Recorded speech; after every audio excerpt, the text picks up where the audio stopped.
Chapter 564. Boom!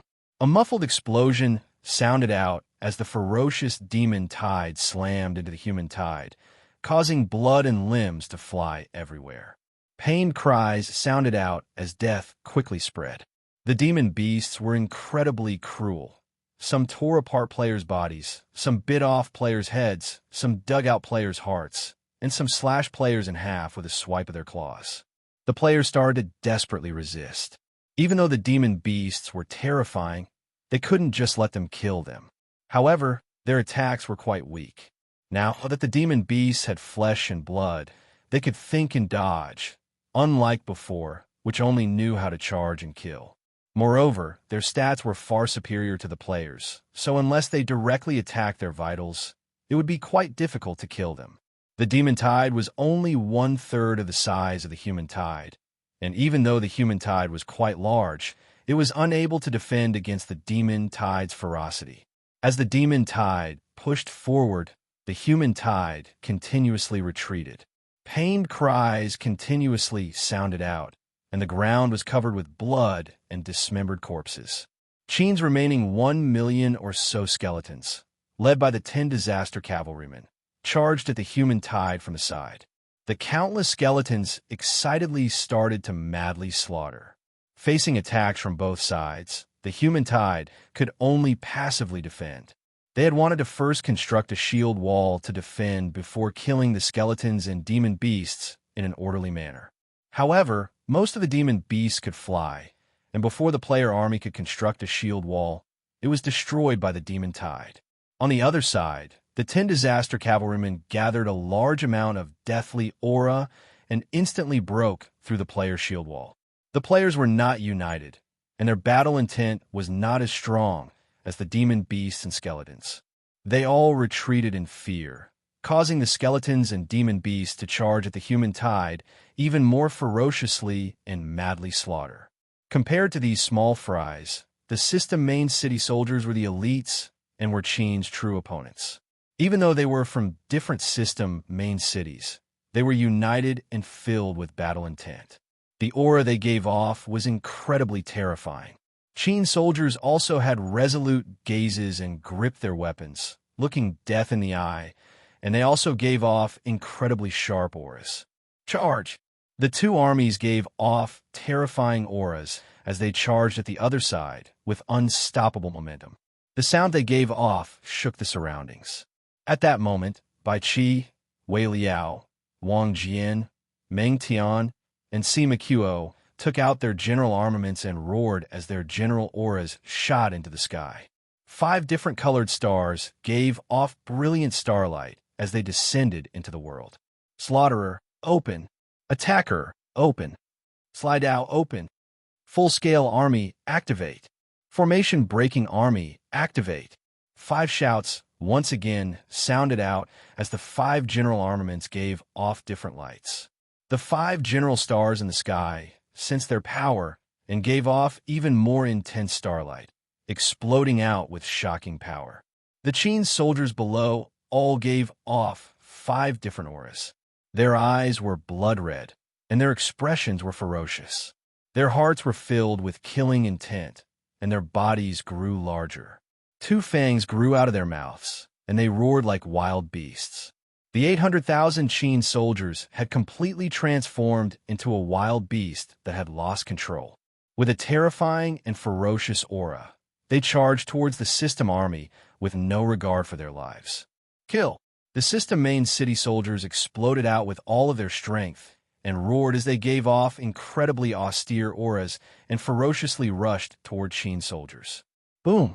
A massive explosion sounded out as the 2 tides ferociously clashed, causing the air to seem to explode. The 2 tides remained in a stalemate for a while, following which the 5-colored Qin soldiers broke through the system main city army's tide of people. The 5 general armaments' 6 stats were all unleashed, and they were all added to the soldiers' bodies. The power they gave off was quite terrifying, and their power far surpassed that of the system main city soldiers. After breaking through the system main city army's tide of people, Qin soldiers started to madly slaughter. They charged at the system main city soldiers and their saber lights and sword lights flew everywhere, killing the system main city soldiers. Even though Qin soldiers were incredibly ferocious, the system main city soldiers had a massive advantage in terms of numbers, and the system main city soldiers at the back valiantly charged forwards. Clang, clang, clang. The sounds of countless weapons clashing could be heard as the two armies started to fight.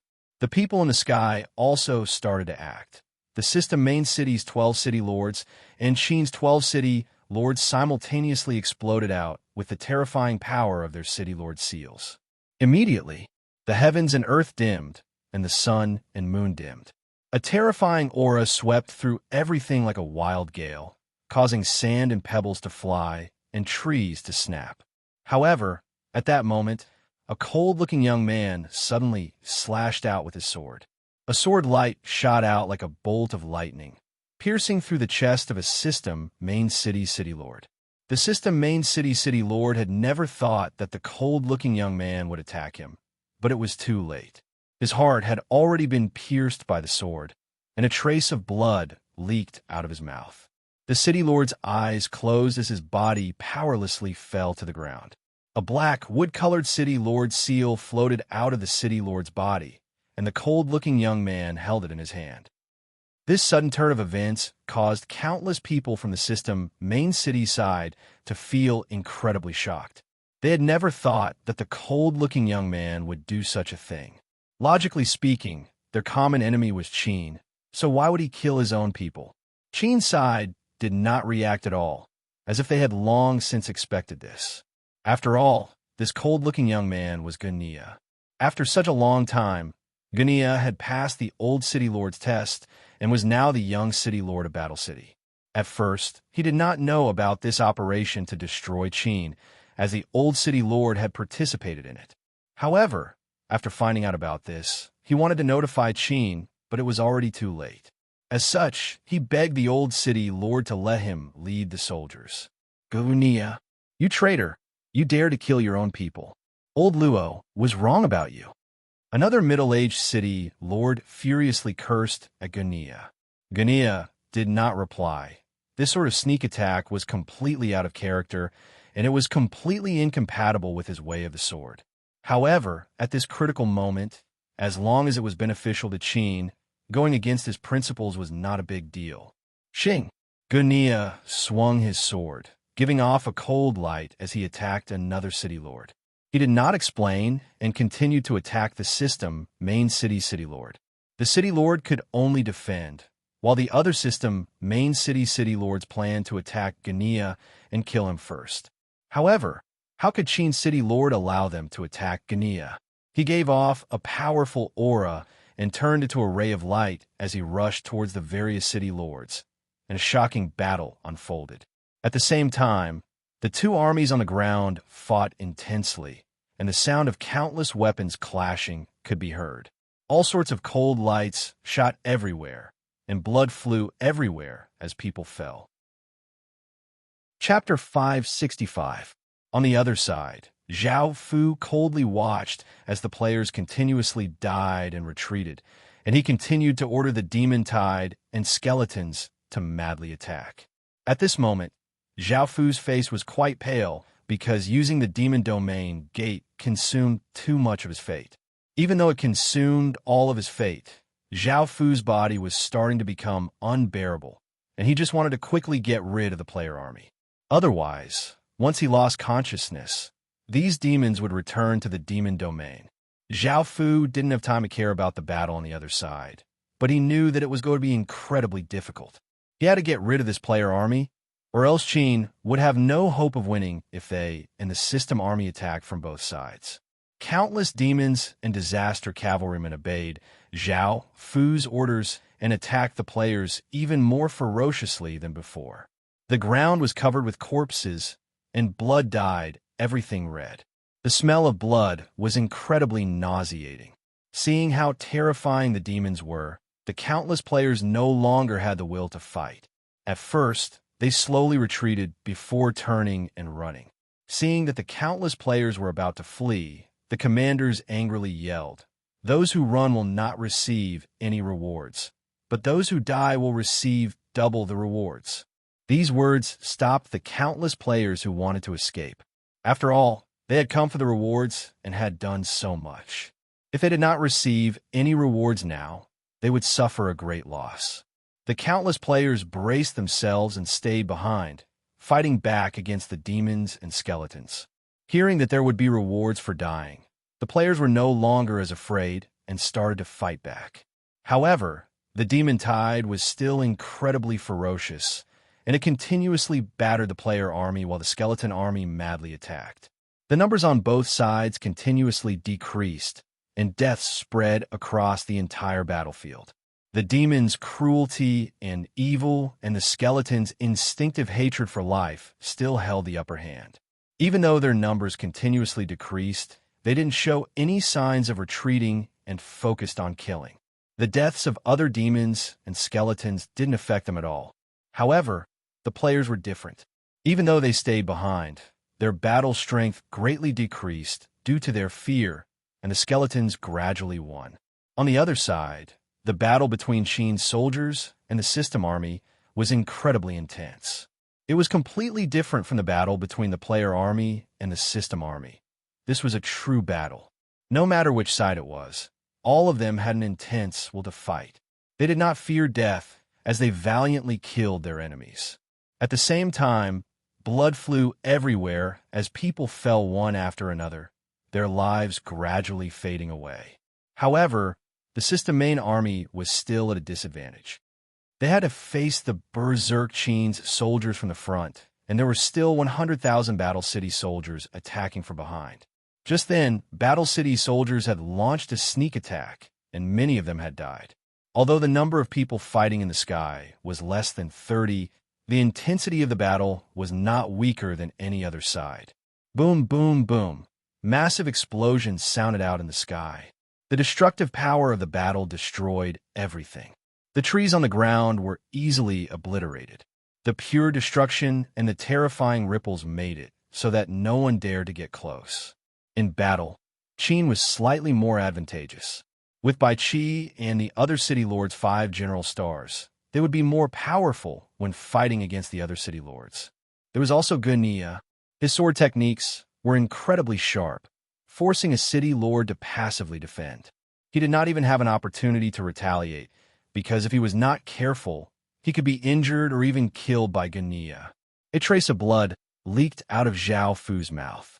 Zhao Fu felt as if his body was going to be torn apart, and his consciousness became hazy. However, the battle was not over yet, so Zhao Fu could only grit his teeth and continue to open the demon domain door. Time gradually passed, and Zhao Fu gritted his teeth as he persisted. Not only did blood flow out of his mouth, but blood also flowed out of his nose and eyes, and his consciousness became more and more hazy. By now, Zhao Fu was not in the mood to observe the battle. He bit down on his tongue, and the pain caused Zhao Fu to regain his composure. He then continued to persevere, but why were the consequences of opening the demon domain door so severe? The pain became more and more intense, and Zhao Fu felt that the pain surpassed the side effects of opening the demon domain door. Cough! Zhao Fu felt a sweetness in his throat, and he coughed up a mouthful of blood. The demonic flames around his body disappeared, and blood started to seep out of Zhao Fu's body. Right now, there was no time to think about anything else. Zhao Fu gritted his teeth and focused on maintaining the demon domain door. The pain became more and more intense, and he felt as if his flesh was being peeled off and his bones were being shattered. Zhao Fu could not care about anything else, and he could only sense that the battle around him was becoming more and more intense. The sounds of battle and killing could be heard in the surrounding 10 or so kilometers. Finally, Zhao Fu was unable to hold on any longer, and his consciousness collapsed. His vision darkened, and his body powerlessly fell from the sky. After an unknown amount of time, Zhao Fu slowly woke up and saw Shinru's face. Zhao Fu was lying on the ground, his head resting on Shinru's legs. How was the battle? Zhao Fu's voice was hoarse as he weakly asked Shinru. Shinru lightly laughed as she replied, "The battle is over." Qin won. and the generals are now cleaning up the battlefield. What about the losses? Hearing Xianru's reply, Zhao Fu let out a sigh of relief, and he worriedly asked about the casualties. Xianru looked at Zhao Fu, and the smile on her face faded as she replied, Qin has lost 240,000 people, and 5 generals have died. Cough. Hearing this number, Zhao Fu felt a pain in his heart, and he coughed up a mouthful of blood. Xianru hurriedly placed her hand on her chest, making Zhao Fu feel a bit better. She then comforted him, saying, Your Majesty, our battle results were also quite shocking. We've killed 700,000 enemies, captured 100,000, and escaped 300,000. As for the city lords, Great Qin has killed 6 city lords and captured 1 alive. Bai Qi and the other generals are currently going to relocate the system main cities. As for the players, only a small number of players escaped, and most of them were killed by the demon tide. There are less than 100,000 skeletons left. Hearing Xianru's words, Zhao Fu felt a bit better. However, he suddenly saw many system announcements, and before he could check them, Zhao Fu felt quite surprised. System announcement. The heaven domain boundary has been affected, and the second level has been closed prematurely. System announcement. The second stage of the chaotic world has been unlocked. Killing people from different countries will result in different war points. System announcement. Qin's fate has been exhausted, and a major historical event has occurred. The New Year festival has ended prematurely. System announcement. Conquering Chinese territory will result in double the fate, and killing Chinese people will result in 5 times the war points. System announcement. Chinese people, please do your best to resist the invasion. Killing invaders will result in 2 times the war points. Warning. If China's fate falls to a certain level, China's position as the top heaven and earth legacy will be erased. Chapter 566. As these system announcements sounded out, the entire world was sent into an uproar. No one had expected such a thing to happen. After heavily injuring Qin, the second level of the heaven domain boundary had been closed, and the New Year festival had been stopped early. The world had entered the second stage of the chaotic world. Most people did not know what the heaven domain boundary was, so no one was worried. The New Year festival had been stopped early, making countless people feel that it was a pity. However, the second stage of the chaotic world was incredibly dangerous. The border regions were already incredibly chaotic, and the 2 sides hated each other and fought endlessly. Now that there were massive rewards, the 2 sides had even more reason to kill each other. There was no peace between the 2 countries, and it was either you kill me or I kill you. This undoubtedly intensified the hatred between the 2 countries. Luckily, the regional corridors had not been opened yet, or else there would have been clashes between the 2 countries, which would have affected the fate of the entire country. After hearing that they had heavily injured Qin and used up all of Qin's fate, the Chinese dynasties were incredibly excited. They were far ahead in terms of fate, and they had also heard that they had caused more than 200,000 of Qin's soldiers to die. This made them even more confident. However, they had never thought that heavily injuring Qin would lead to such a thing. The other countries were fine, as the rewards were normal. However, in China, anyone who killed a Chinese person would receive 5 times the rewards and double the fate.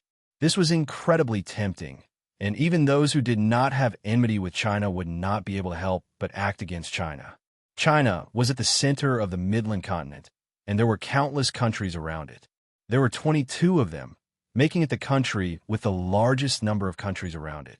However, with China's strength as the top legatee and its position at the center of the Midland continent, it did not have to fear many countries. This was why China was so confident. Of course, the other countries could only watch and did not dare to act. They were afraid that they would be attacked by China, and with their strength, they would not be able to defeat Qin. After all, not only was China incredibly powerful, but it also had a massive amount of fate, making it difficult for them to take advantage of it. As such, they could only watch. However, no one was willing to submit to others, and no one was willing to be inferior to others. As such, many countries would act against China in the end, wanting to trample on the Celestial Empire and replace it. However, they never got the chance to do so. Therefore, they had been patiently waiting for an opportunity. Today is finally here. The luck of the world is no longer on Huaxia's side. Not long after this system announcement sounded out, the flames of war broke out at the borders of China. China was too confident, relying on its status as a celestial empire and its massive amount of fate to look down on everyone else. They underestimated their threat and did not even take them seriously at all. However, it was precisely this kind of confidence that would cause Huaxia to suffer a catastrophe. China's ancient clans and 100 schools of thought could not help but sigh. They knew that such a day would come, and they were aware of the threats that China faced. As such, they opposed internal strife and internal strife. However, they still couldn't stop any of the parties, especially the dynasties and forces of Huaxia. In order to severely injure Qin, they even invited countless foreign forces to join in. It's all good now. Qin's fate has been used up, and Qin's legatee has suffered a backlash from the heaven and earth fate. They've gotten what they wanted, but all of China will suffer. Qin was the first to establish a town and a city, and it had received a large amount of China's fate. At the same time, it was one of the 5 great ancient kingdoms, and Qin controlled China's clan armament. Qin's legatee was the only person to awaken the Myrtle Imperial Star. Qin's massive amount of fate caused it to become the backbone of all of China. Once it collapsed, all of China would collapse as well. Now that there was a massive shift in fate, it would be fine if China could defend against the invasion. However, if it could not, all of China would fall into a catastrophe. First, China's fate would be greatly reduced. Once its fate decreased, all of China's people would not be as lucky as before, and they would face all sorts of disasters. Not only would their land be plundered, but countless Chinese people would also be slaughtered. After hearing about this system announcement, as well as the flames of war around China, the various dynasty legatees and factions' expressions became quite unsightly. Their plan had succeeded, but they did not want to see such an outcome, as they would all be implicated. Right now, China was like a piece of fragrant, juicy meat in everyone's eyes, and it would be strange if others did not act. Out of the 22 countries around China, only Pakistan did not act. The other 21 countries were like hungry wolves as they leapt at China and tore at it. The people from the other continents all felt quite envious of being able to stay next to China. After all, they could ravage China and obtain massive rewards, making them feel quite tempted. A group of ignorant Chinese people also received this system announcement. Seeing that the event had been stopped because of Qin, they felt quite furious and resentful. It was only the 5th day of the New Year festival, and there were still 2 more days before it ended.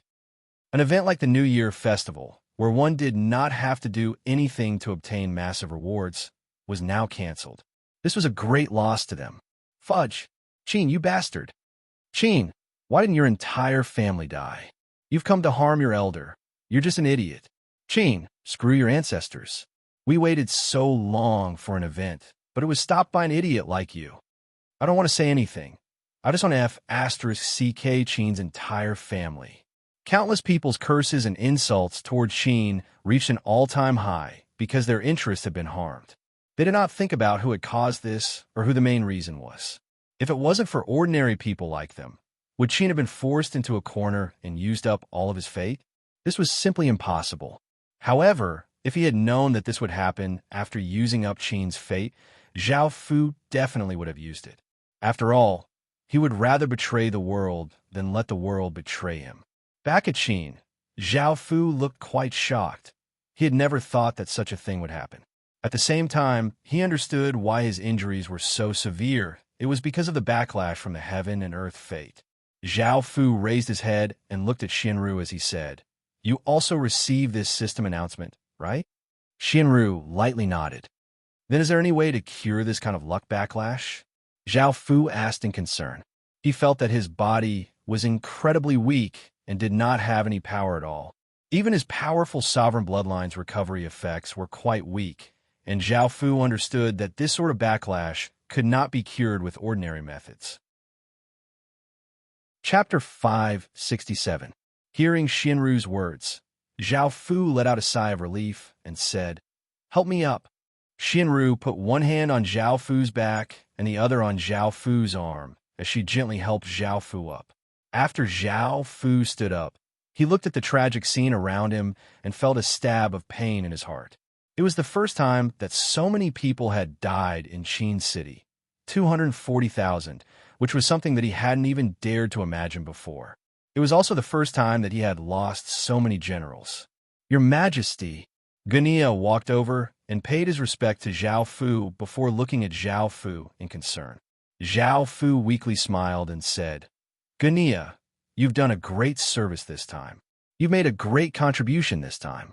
Without your help, Great Qin would have suffered even more casualties against the system main army."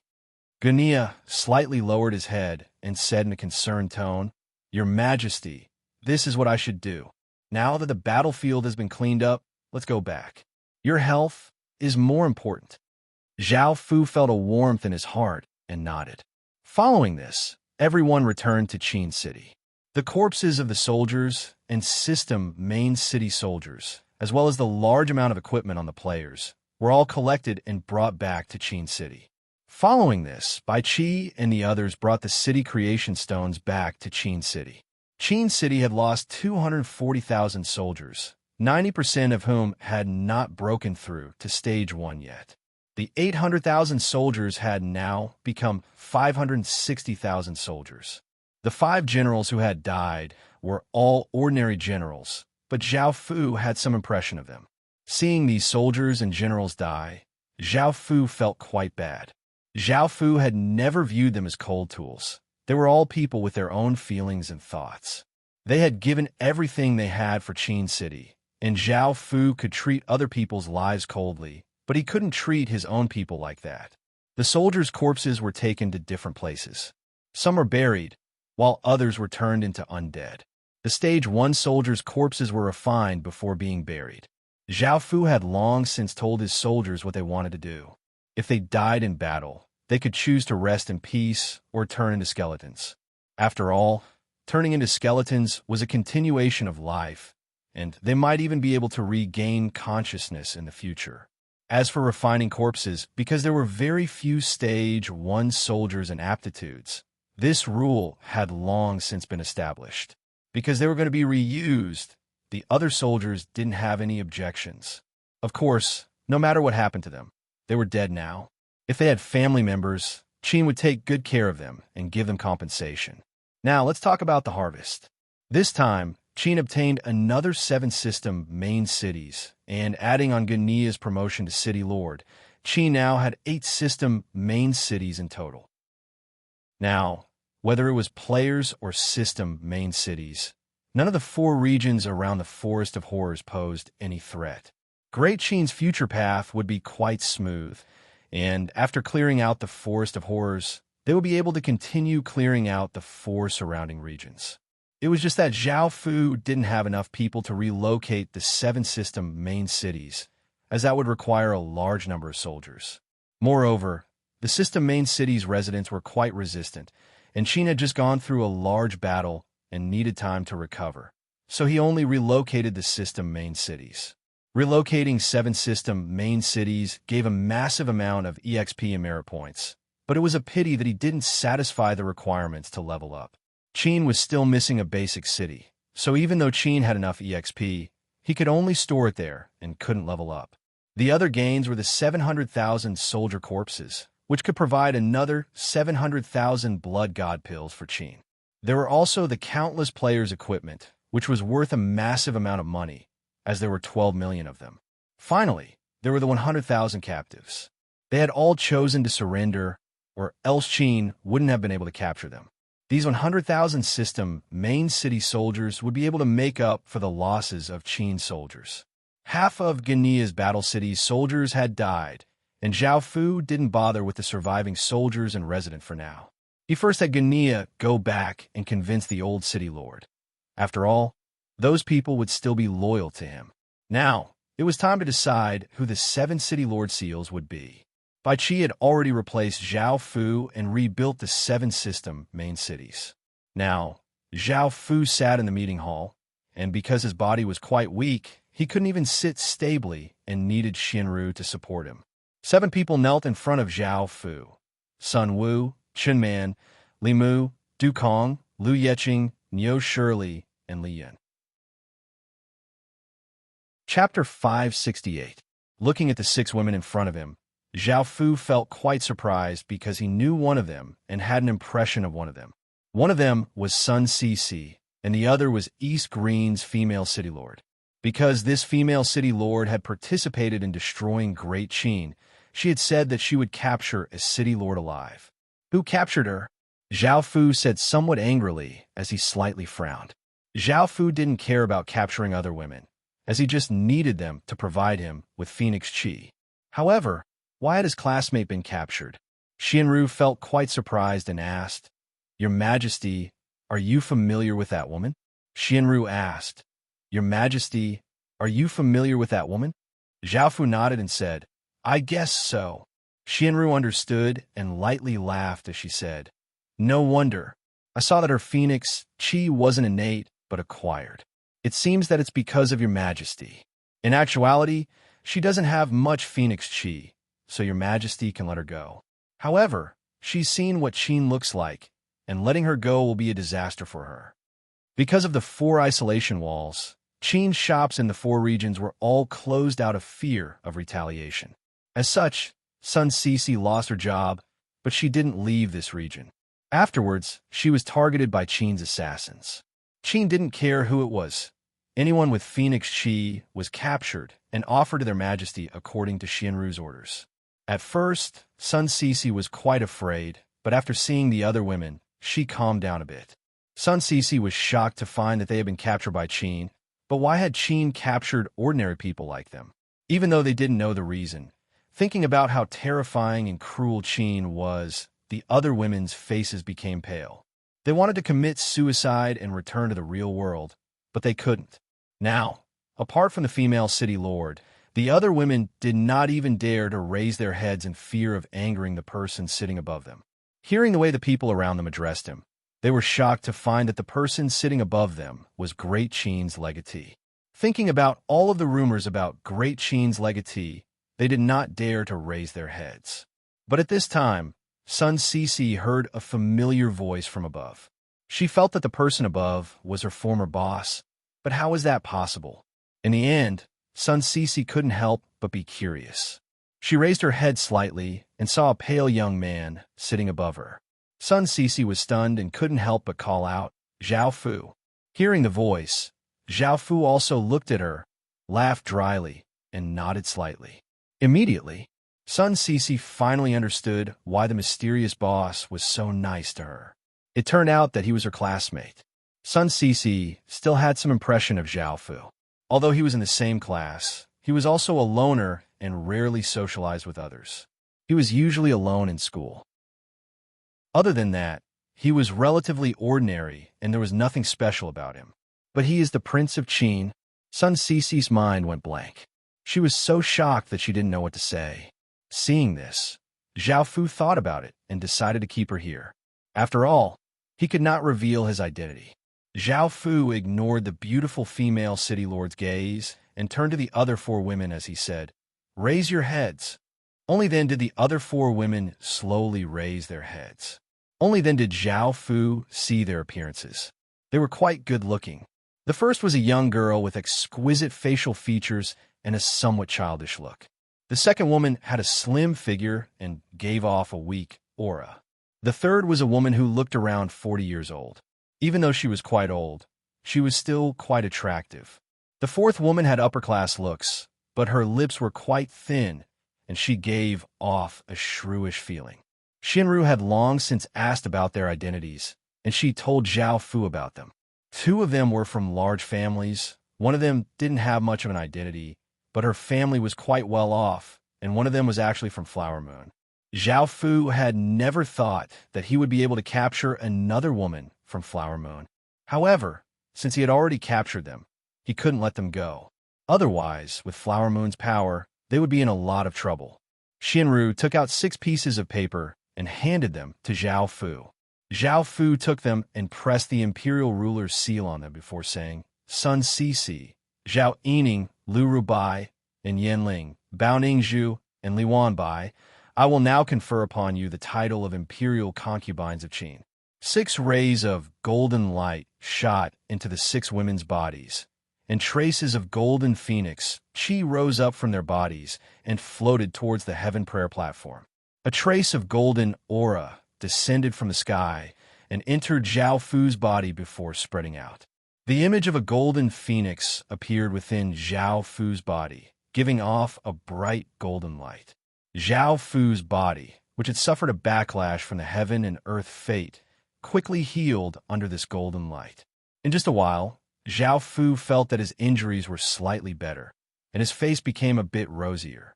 This phoenix chi was quite effective, and if it wasn't for the Emperor Phoenix's power protecting him, he would have most likely suffered a backlash from the heaven and earth fate and become a cripple.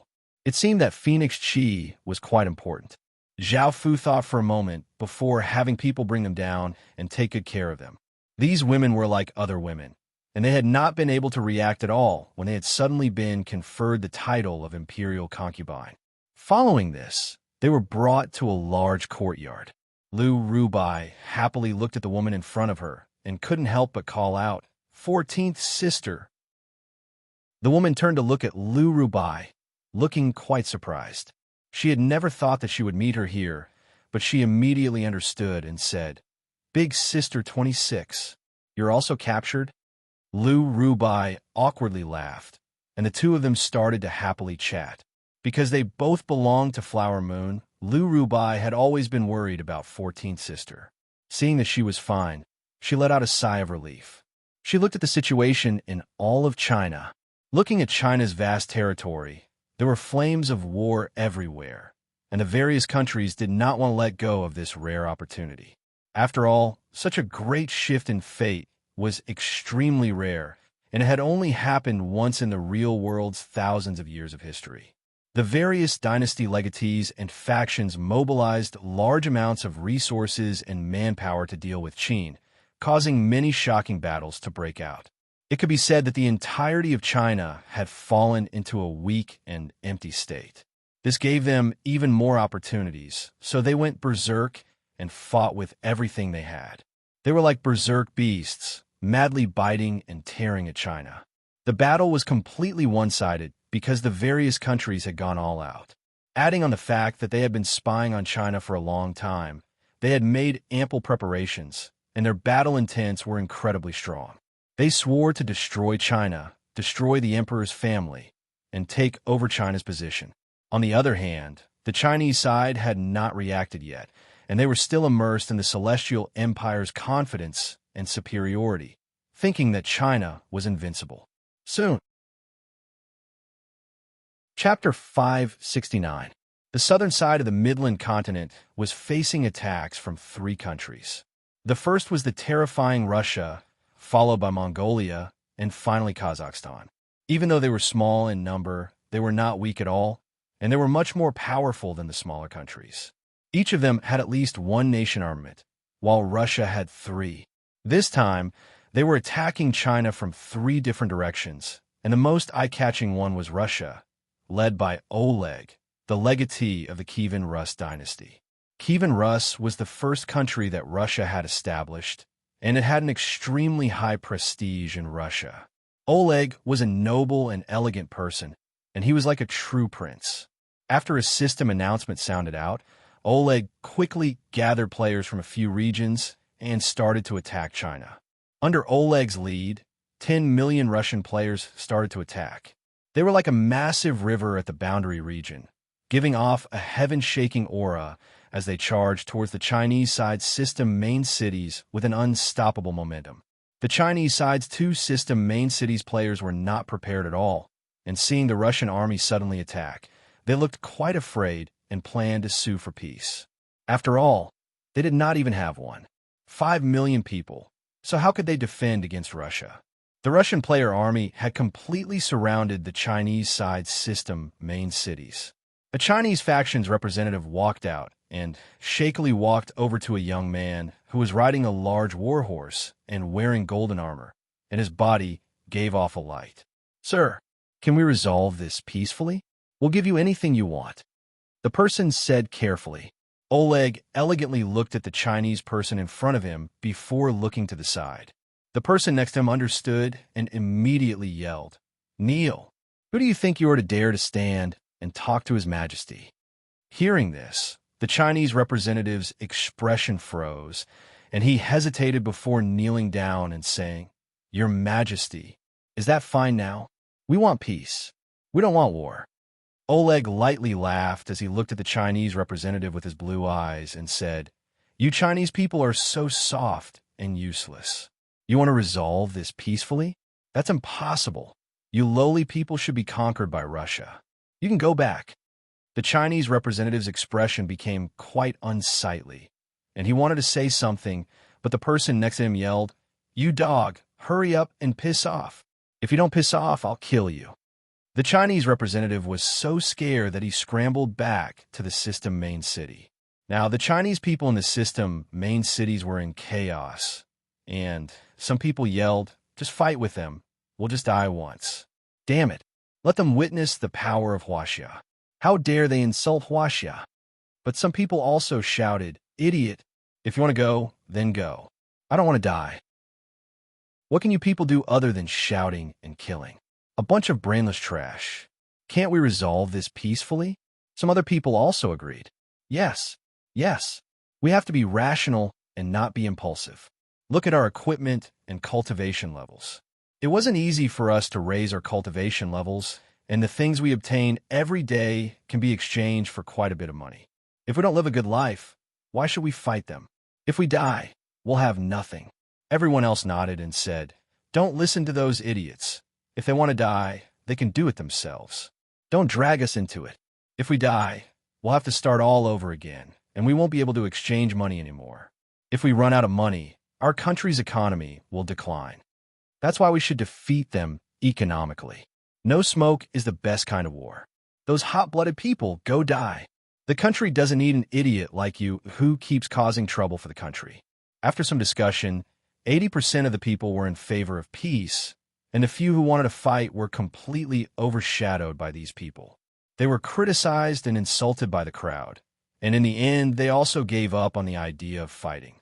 Just as they were about to sue for peace again, in the main hall of Huaxia City, a city lord sighed and said, "We can't resist so many mutants. Let's open the absolute neutral mode." The others nodded and left.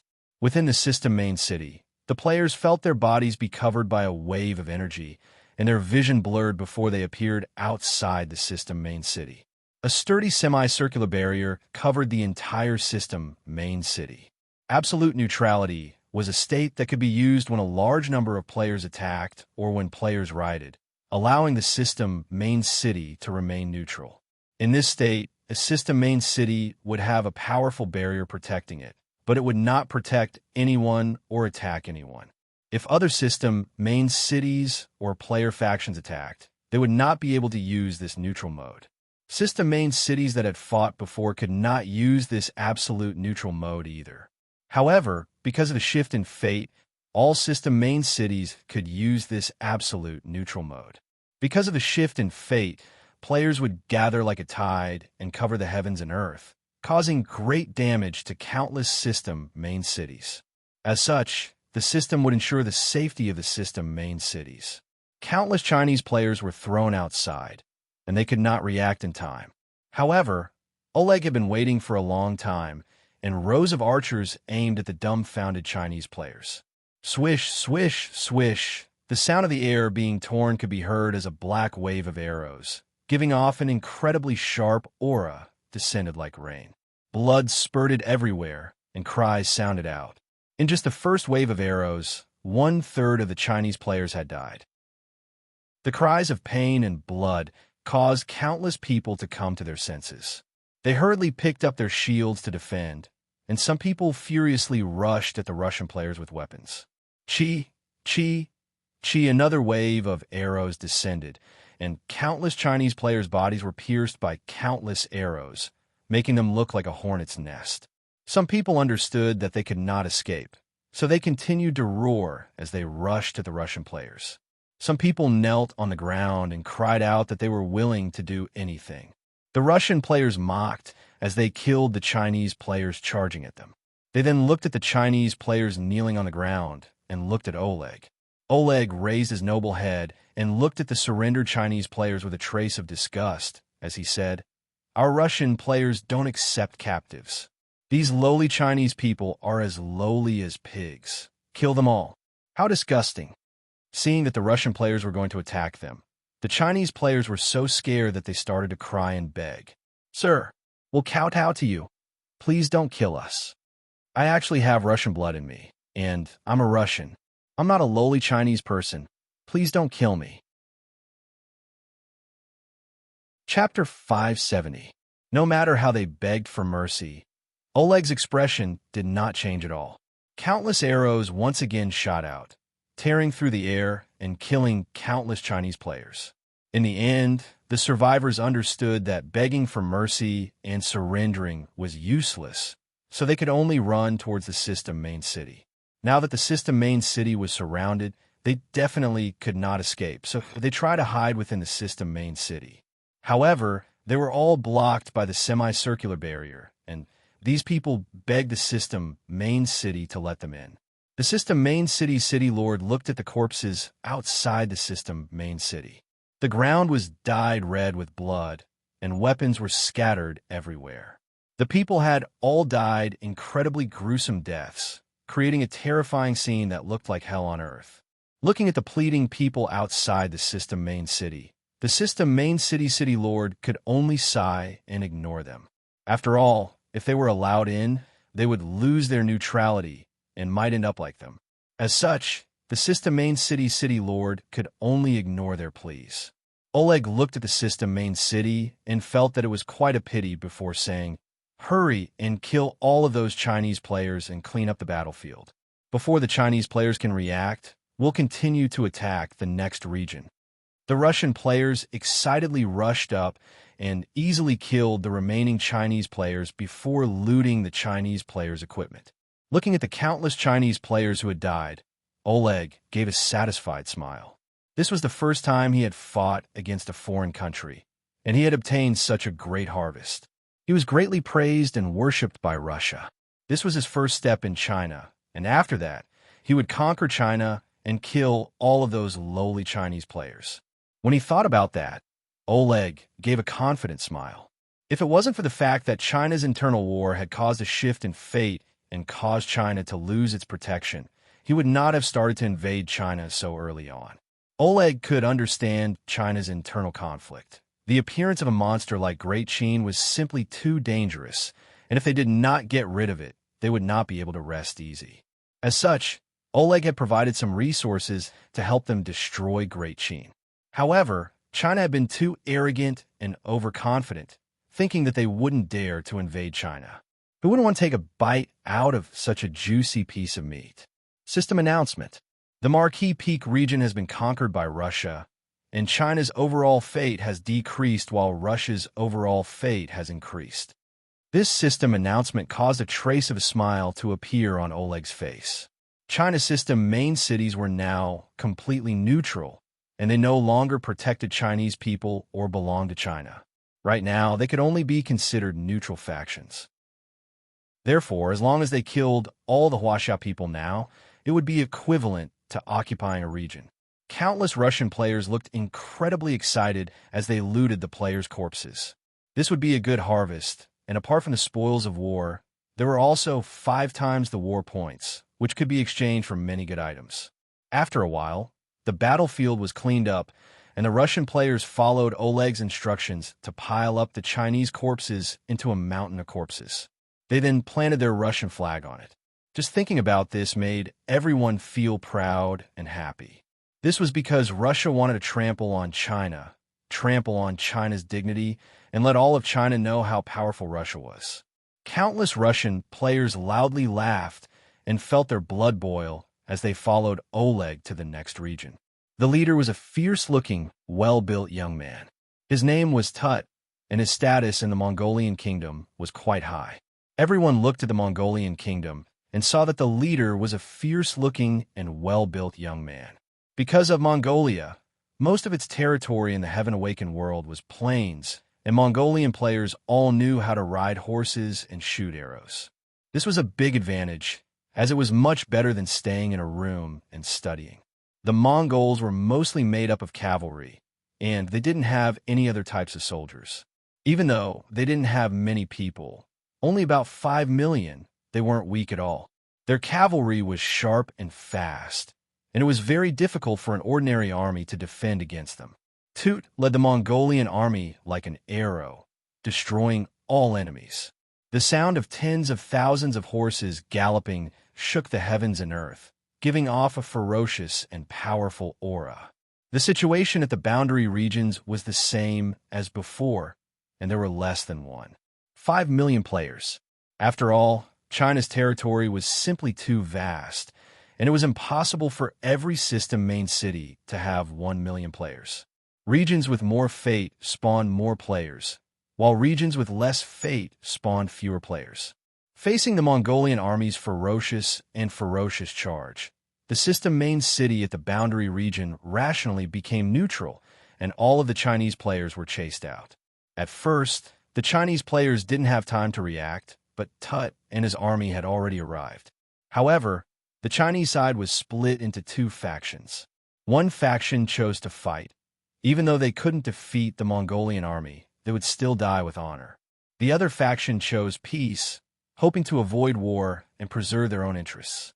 After enjoying their current comfortable lives, most people chose to resolve this peacefully. However, they didn't have time to send people to negotiate. The Mongolian army was like a cold saber, and they gave off a thunderous aura as they charged into the Chinese players who wanted peace. Art. Pained cries sounded out as countless Mongolian players charged on their horses and swung their sabers, killing all of the Chinese players in front of them. Warm blood splattered everywhere. One by one, the Chinese people fell like weeds. Some people chose to resist, while others chose to surrender. However, the Mongolian army didn't show any signs of stopping, and they gave off a ferocious aura as they charged forwards. The Chinese players were instantly destroyed, and they weren't able to stop the Mongolian army at all. The Mongolian army quickly inundated the remaining Chinese players. No matter if they surrendered or resisted, whether they were men or women, they were all killed. In just a short while, 5 million Chinese players had been slaughtered, and the Mongolian army hadn't suffered much damage at all.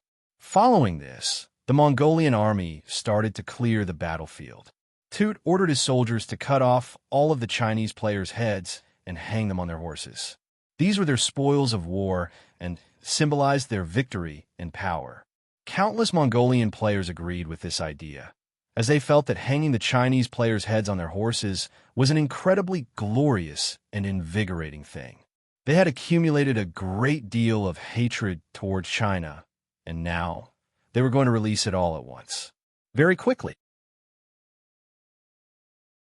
Chapter 571. System Announcement. The Nine Shepherds region has been conquered by Mongolia, and China's overall fate has decreased while Mongolia's overall fate has increased. Another system announcement sounded out, causing all of China to tremble.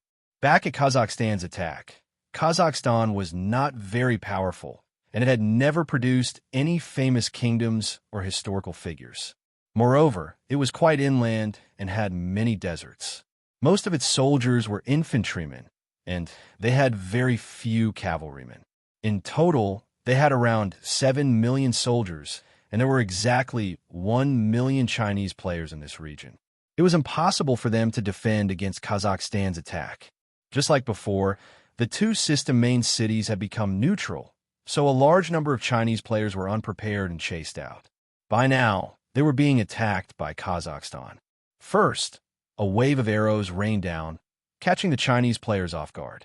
The Chinese players were split into 2 factions, and they were unable to unite. Kazakhstan had already set up 4 shield walls, completely surrounding the Chinese players. Now, the Chinese players started a counterattack, but it was not very effective. Kazakhstan's 4 shield walls gradually closed in, and they started to shrink. The shield walls would suddenly stab out spears, killing Chinese players one by one. Countless Chinese players looked terrified as they slowly retreated. The Kazakhstan players continued to press forward, and the Chinese players' range of movement became smaller and smaller. In the end, they were squeezed together, and some of them were stabbed to death. They tried to break through the shield walls, but they were unable to do anything. Many people started to kneel and surrender, and the Kazakhstan players did not kill them. In the end, most of the Chinese players were killed, and only 20,000 or so Chinese players were captured. The Chinese captives thought that the Kazakhstan players would spare them, and they thanked them profusely. However, their fates did not change at all. The Kazakhstan players were led by a man with yellow skin and a sinister-looking face. He was called Kegur, and looking at the Chinese corpses being massacred, he felt incredibly delighted and carefree. Their country did not have any famous people, nor did it have any world-shaking events. As such, they did not have much of a presence in the rest of the world, so Kegur wanted to change this. This time, China, the #1 country in the world, had a shift in fate, which was a great opportunity. This time, he wanted to lead the Kazakhstan players to the pinnacle of glory and let the world know of Kazakhstan's name. As such, he had to successfully invade China and defeat the Chinese players. Only by standing above the Chinese players would he be able to receive attention. As such, looking at the Chinese corpses, Kegur felt incredibly happy, as this was the first step towards fulfilling his dream. "Sir, what about the Chinese captives? Are you really going to let them off?" A person asked as he walked over to Kegur. How could he let the Chinese people off? Killing them would give him 5 times the reward. Even if he didn't kill them, the others would definitely not let them off. In order to celebrate this victory, Czechoslovakia decided to hold a simple hunting competition to raise the morale of the Kazakh people. Of course, the targets of the competition were the Chinese people. The Chinese captives didn't have a single piece of equipment on them. They only had clothes on them, and they were brought to the front by the thousands. The Chinese players did not understand what the Kazakhstan players were doing, and they were sent out 1,000. Jack laughed as he loudly said, "This is a special hunting event. As long as you hit a Chinese player, not only will you receive 5 times the reward, but I will also personally award you 10 silver coins." The crowd was in an uproar, and countless people excitedly requested to participate. The Czechs randomly chose 1,000 people and stood 100 meters behind the Chinese. Seeing the Kazakhstan players draw their bows, the remaining Chinese players understood that they did not want to let them off. As such, they tried to resist and run, but they did not have anything on them, and those who resisted were killed. In order to prevent this event from continuing, Great God gave the Chinese players some hope. If they could escape from the hunters, they would be spared. If they resisted, they would die, and if they participated, they would have a chance at survival. The Chinese players could only endure the humiliation and remain as prey for the Kazakhstan players to hunt. Following this, the hunt began. The Chinese players at the front quickly ran, while the Kazakhstan players drew their bows and started to shoot. Arrows flew out, piercing through many Chinese players' bodies. Some people were instantly killed, while others were still alive and held on the ground. Some people tried to run and crawled on the ground with great difficulty. Seeing this, the countless Kazakhstan players loudly laughed. The few people who were able to escape were filled with terror as they continued to run. Now, they had to face the majority of the archers.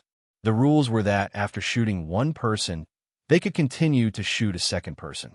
Because they were only 100 meters away, they had a few chances to shoot. Very few people were able to escape, and most of them were killed. Kostya did not chase after those who managed to escape. It was as if he had released a few bugs.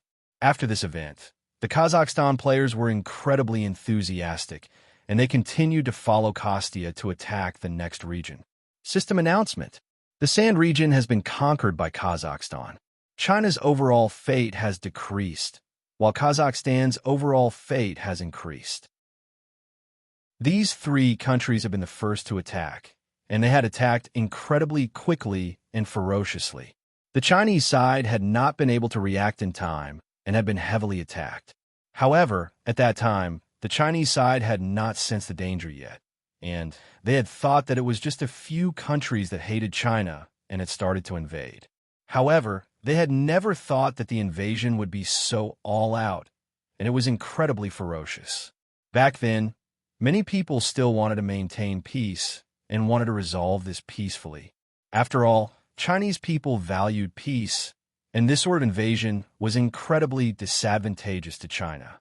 China was in a disadvantageous position, so for their own interests, they did not want to start a war. Before the three-country system announcement sounded out, the other countries had also started to invade, but they were not as fast. This was only the southern side of the Midland continent. Zhao Fu did not think too much about this, and Qin was not at the border, so he did not have to worry about invading Qin's territory for a while. However, Zhao Fu understood how important this shift in fate was, so he discussed it with his generals and made some important decisions. He also made some preparations and defenses. Being prepared for danger in times of peace was very important to the survival of a kingdom. Zhao Fu's eyes lit up. Because Zhao Fu's body was still quite weak, it was difficult for him to even walk by himself, and he could not go anywhere. As such, he could only listen to the reports. Chapter 572. The east side of China was mainly attacked by North Korea, Korea, Japan, the Philippines, Malaysia, and Indonesia.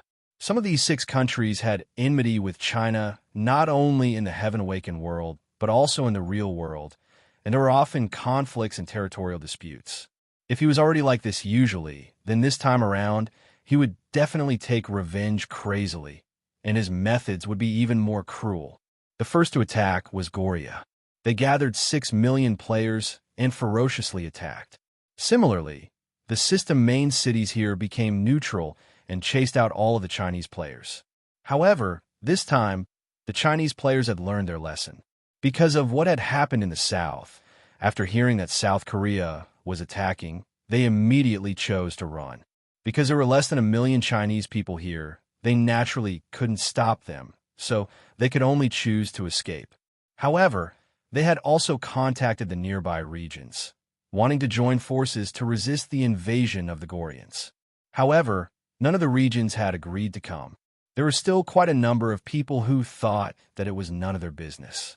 Since the attack was not in their area, there was no need for them to go through so much trouble and come here to fight to the death. If they died, they would lose everything. How much money would they lose? Moreover, they could not ask for reimbursement from anyone.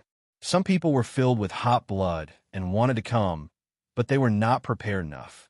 Even if they rushed over, the frigid kingdom would have already massacred the region, so they did not come in the end and planned to build defenses in their region. This time, the one leading them was Pu Xuehui. Even though she was a woman, she was an important figure in South Korea and had a very high status. She was also very beautiful and was liked by many people in South Korea. In the beginning, Pu Xuehui had been quite excited to lead the army here, as this was time to prove the great glacial nation's name. They wanted the entire world to see how powerful the great glacial nation was, and they wanted the entire world to submit to them. However, when they arrived, they found that most of the Chinese people had fled, making Pu Xuehui feel quite disappointed. Only by slaughtering a large number of Chinese people would they be able to display their strength. But now, the Chinese had run away. What should we do with them? Park Xuehui was unwilling to accept this outcome. She gave the order to chase after them, and in the end, they managed to capture 3,000 Chinese who were too slow to escape. Seeing these 3,000 Chinese people, Pu Xuehui smiled and ordered them to be brought over. Seeing the large number of Koreans around them, the 3,000 Chinese players felt quite afraid, and they stood in front of Pu Xuehui. Pu Xuehui spoke up, "You despicable Chinese people, I'll tell you right now that my Dahan nation is the origin of all Eastern culture. You shameless Chinese people actually dare to say that our culture is your own? How shameful! You are thieves who stole from us. This also shows that you have a despicable bloodline. In history, you were the slaves of the Great Cold. Now, you have the blood of the slaves. From now on, you should recognize the Great Cold as your master. The Great Cold is superior to your lowly Chinese people. Do you understand now? Understand your sister. Do you have any shame? Brainless girl, you've never learned real history, have you? He's just an idiot, so disgusting. Many people angrily cursed at Pu Shiuehue. Goryeo was just a small country, and it had always been China's vassal. Now that their economy had developed, they dared to steal Chinese culture and call it their own. They were simply too shameless. Pu Shiuehue's peerlessly beautiful face became cold, and she immediately said, "Drag out those people who cursed at us. Behead them all." The surrounding Goryons had long since disliked the Chinese people, and they immediately went up and dragged out the Chinese people before forcing them to kneel on the ground. They swung their swords, and heads fell to the ground, blood flowing out of their necks. This caused the remaining Chinese people's faces to turn pale, and their bodies started to tremble in fear. As long as you admit that you Chinese people are lowly existences, that you're the slaves of the great cold, that you stole our culture, and that you're shameless, I'll spare you. Pu Shiuehue said as she looked at the Chinese people in front of her. Of the 3,000 or so Chinese people, 2,000 had been beheaded, and only 1,000 remained. Of these 1,000 people, some started to curse at Pu Shiuehue before being dragged out and killed. In the end, there were only 500 or so Chinese people left. Looking at the beheaded corpses, a skinny and weak-looking young man said in fear, "Is this true? As long as we admit it, you'll spare us?" A trace of a smile appeared on Pu Shiuehue's face as she said, "Of course. As long as you admit it, I'll spare you." "Very well. I admit that the Great Cold is the most outstanding, and we Chinese people are your slaves. We stole your culture," the skinny and weak-looking young man said nervously. The countless Goryons happily laughed, and Pu Shiuehue also smiled as she nodded and said, "You can leave now." Hearing her words, the skinny and weak-looking young man was delighted and quickly ran to the side. Seeing him wretchedly run away, the Goryons laughed in ridicule. In their eyes, this Chinese person was no different from an animal. Seeing that someone had really run away, the others quickly admitted, "The Goryons are the largest country in the world, and we're not as powerful as you. It was us Chinese people who stole your things. We're despicable." "Ha ha!" The countless Goryons laughed, and the remaining Chinese people looked around nervously and fearfully. Pu Shiuehue nodded in satisfaction and said, "You can all leave now." The other Chinese people felt as if a heavy burden had been lifted from their shoulders and immediately ran away. However, because some people did not admit it, they were directly killed. Of the 3,000 people, only 400 Chinese people managed to escape in humiliation. Pu Shiuehue gave a happy smile. This was what she wanted. She wanted these Chinese people, who thought so highly of themselves, to admit that they were Goryon slaves. However, since most of the Chinese people had run away, Pu Shiuehue could only use another method, which was to change their target. Pu Shiuehue ordered people to start searching for Chinese indigenous villages. With 6 million people spread out, it was quite easy to find villages, so the Goryons found many villages. Following this, Pu Shiuehue ordered people to take down these villages and announced her plan. She was going to implement Chinese slavery, which meant that all Chinese people would become slaves. Even though it was impossible for players to do that, they could capture Chinese indigenous residents. Chapter 573. System Announcement.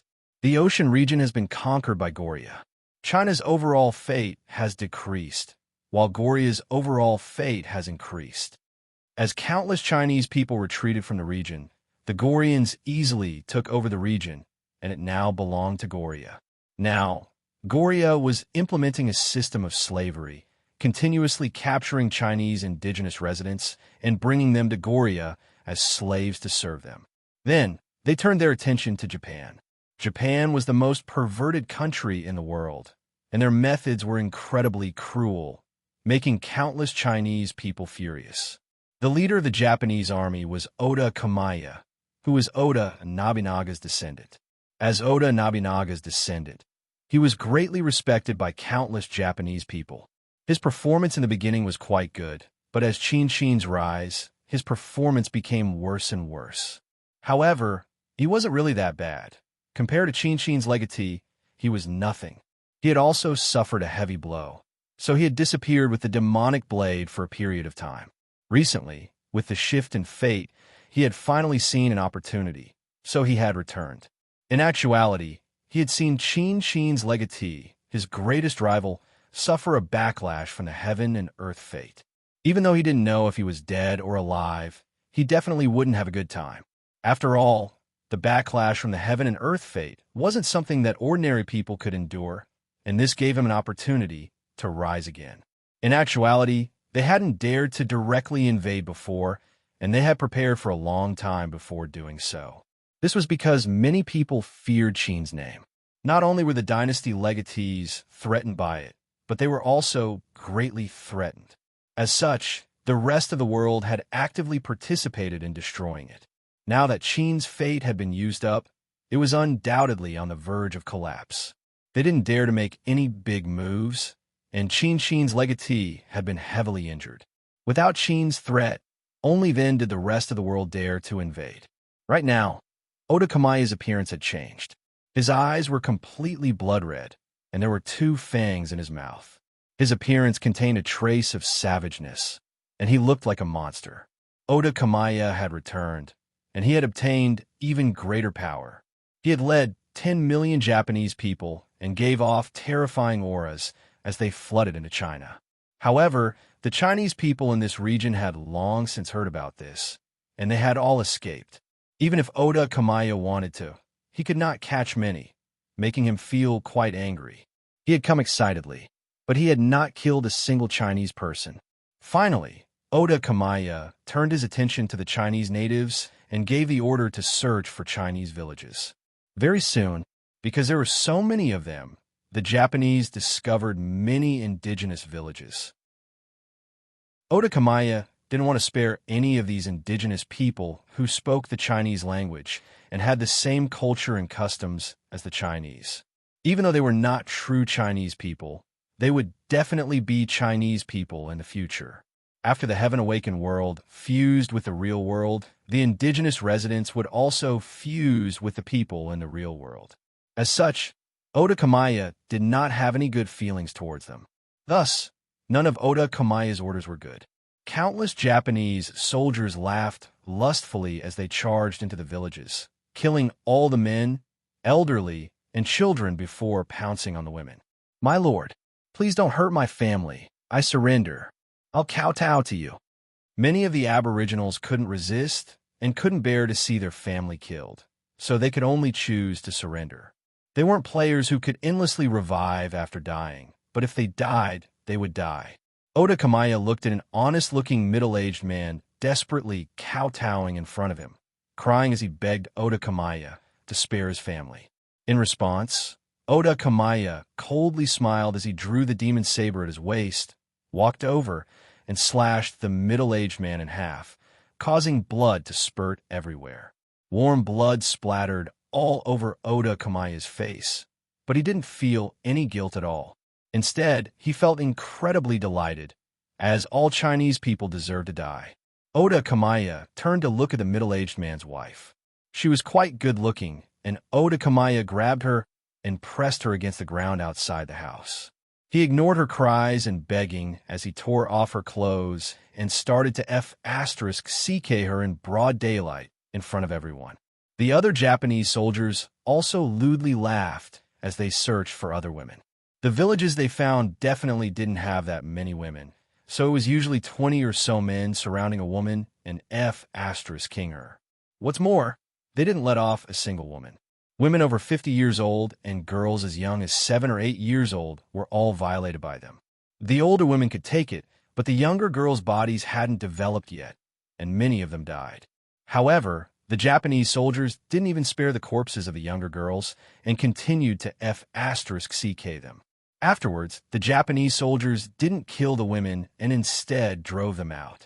All of the women's eyes were empty and numb, and their bodies were covered with liquid. Oda Kamaya had to bring these women back to Japan because he wanted to implement a female slave system. All Chinese women would become female slaves for the Japanese soldiers to satisfy their desires. They would be locked in cages, and only the man who wanted them could F***CK them for free. They didn't care what they did, and even if they died, it wouldn't matter.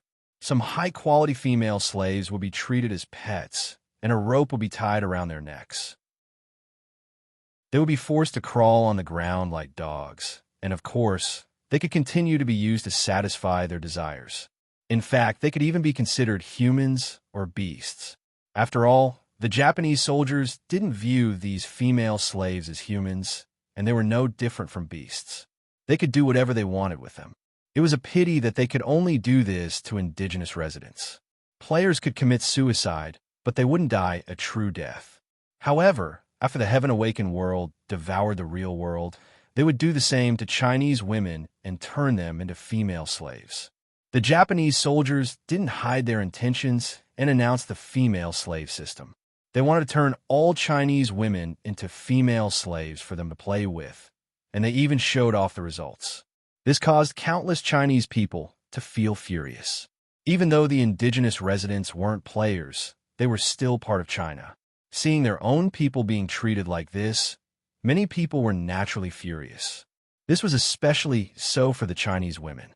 They felt incredibly furious towards the Japanese soldiers and wanted to bite them to death.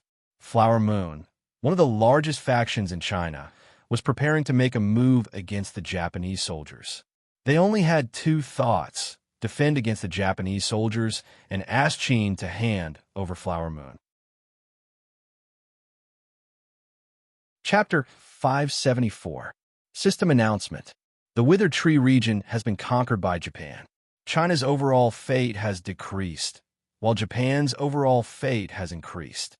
This region was easily conquered by Japan, and a few other countries began to invade, including North Korea, the Philippines, Malaysia, and Indonesia. Out of these four countries, the Philippines was relatively powerful and had territorial disputes with China, so there was a great enmity between the two sides. However, they were not as arrogant as South Korea or as perverted as Japan. Their way of invading was more direct and bloody, and they did the same thing as the southern continent. The Philippines had 10 million or so people invading, and they gave off a terrifying aura. They flooded into a region, wanting to kill all Chinese players. There were roughly 1 million Chinese players in this region, and after hearing about this, most of them chose to escape to other regions. However, a small portion of them chose to stay and counterattack. Even though they knew that they would definitely die, they were filled with bloodlust and were not rational. If they were rational, they would have chosen not to resist and directly run away. After all, this invasion would only bring them great losses, and the situation would be quite disadvantageous to them. As such, they could only choose not to fight, and in order to protect their own interests, they chose to retreat. This was indeed quite rational when they had allied together to destroy Great Qin, because there were all sorts of benefits and rewards. They had passionately participated without any hesitation. However, facing this kind of invasion, there were no benefits at all, so they chose to retreat. As such, those who stayed were filled with bloodlust and decided to do everything they could to defend their country's territory and not be humiliated by anyone. However, out of the 1 million people, only 150,000 or so people remained. However, the result was quite obvious. 150,000 people against 10 million people had no hope at all. The two Chinese system main cities also became neutral and chased out all of the Chinese players. The remaining 150,000 people had lost their final stronghold, so they decided to use the familiar terrain to engage in guerrilla warfare. However, reality was cruel. Guerrilla warfare was only slightly effective against Country F's army, while they were facing an ocean of people that seemed to be able to devour everything. As such, they were quickly surrounded. After being surrounded, the Chinese players started to ferociously counterattack, but soon they were killed by Country F's army. Country F's army also captured a small number of surviving Huaxia citizens. At this time, the surviving Huaxia citizens would not surrender and were all captured by force. Against the Chinese who dared to resist, Adela, the leader of Country F, used bloody methods in hopes of reducing the morale of the Chinese and making the following battles easier. Therefore, these people who were captured died miserably. All of them were skinned and hung on trees. Moreover, their bodies were smeared with something similar to honey, allowing countless insects to bite at their bodies. Mournful screams rang out continuously. This area was also successfully occupied. Adela led the F army and continued to invade the next area. The remaining 3 countries were relatively weaker. North Korea sent 4 million people, Indonesia sent 5 million people, and Malaysia sent 5 million people. The 3 countries had already joined forces because not only were they outnumbered, but their battle prowess was also lower than that of ordinary people. If it wasn't for the fact that so many countries were invading China, they wouldn't have dared to do such a thing. They wanted to borrow the strength of the other countries to invade China and obtain some benefits. Their plan was quite successful. They split into 3 groups and attacked from 3 different directions, forming an encirclement. This was not any weaker than an attack from a large country, and not a single Chinese player dared to stay. Naturally, they were able to easily conquer the 3 regions. System announcement. The Spring region has been conquered by North Korea, and China's overall fate has decreased while North Korea's overall fate has increased. System announcement. The Crimson region has been conquered by Malaysia, and China's overall fate has decreased while Malaysia's overall fate has increased. System announcement. Many regions have been conquered by Indonesia, and China's overall fate has decreased while Indonesia's overall fate has increased. The notifications from the government stung the minds of all the Chinese people. Only now did they understand how serious the situation was, and they hurriedly reacted. They were no longer in a comfortable mood. After making some arrangements in the Heaven-Awakened world, Zhao Fu returned to the real world.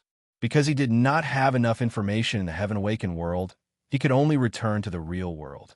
Zhao Fu knew that the shift in fate would cause China to become a juicy piece of meat, and anyone would want to take a bite out of it. The situation in China was quite urgent, so he had to return to the real world to take a look at the situation. After returning to the real world, a sense of weakness and pain flooded into his mind.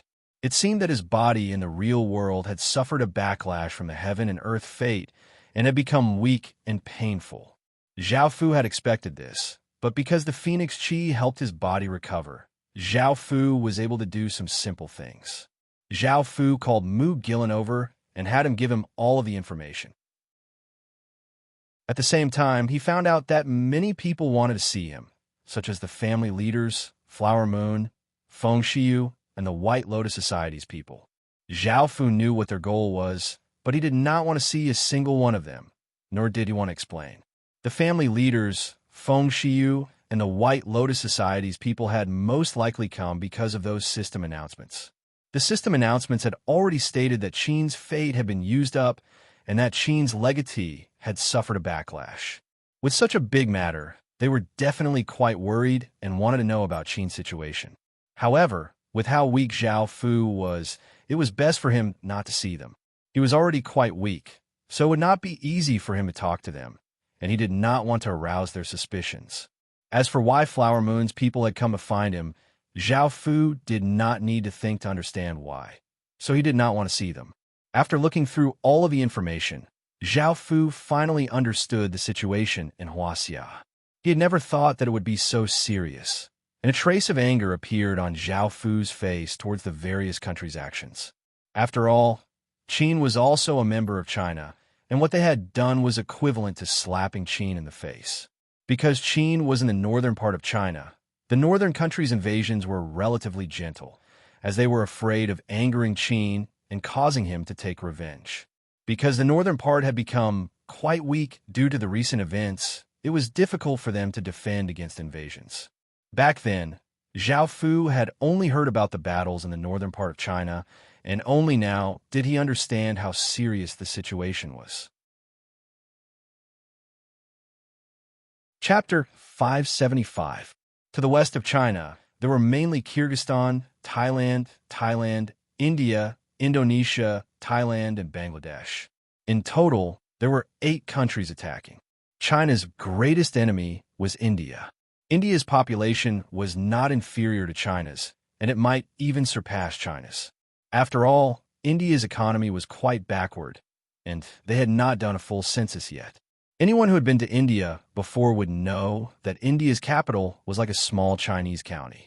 It could be seen how backward India's economy was. Moreover, it was a country with many religions, and some countries forbade abortions. Moreover, some people's consciousness was poor, so they often gave birth. On the other hand, China had long since made plans. On the surface, China had the advantage in terms of population, but in actuality, it was not clear who had more people. Apart from population, it was also about culture and history. India was one of the 4 great civilizations, and it had a clan armament and a few famous dynasties. If it wasn't for the fact that India had been invaded many times and its culture and history had been destroyed many times, India's fate would have been immense. Currently, China was also being invaded, and if they were unable to defend, they would end up like India. Putting aside the other countries, just the Indian kingdom alone had gathered 30 million people and split them into 3 groups. Their auras were like shocking tsunamis, and they gave off destructive power as they easily slaughtered 3 regions. The person leading them was the Maurya dynasty's legatee, Shama. Not only did he bring his nation armament, the pillar of Ashoka, but he also brought his clan armament to invade China. Just thinking about this was terrifying enough. Apart from India, China also had to face 7 other countries in the south. From this, one could imagine how intense the battles in the south would be. System announcement. The Dudo region has been conquered by India, and China's overall fate has decreased while India's overall fate has increased. System announcement. The Source region has been conquered by India, and China's overall fate has decreased while India's overall fate has increased. System announcement. The Great Bright region has been conquered by India, and China's overall fate has decreased while India's overall fate has increased. System announcement.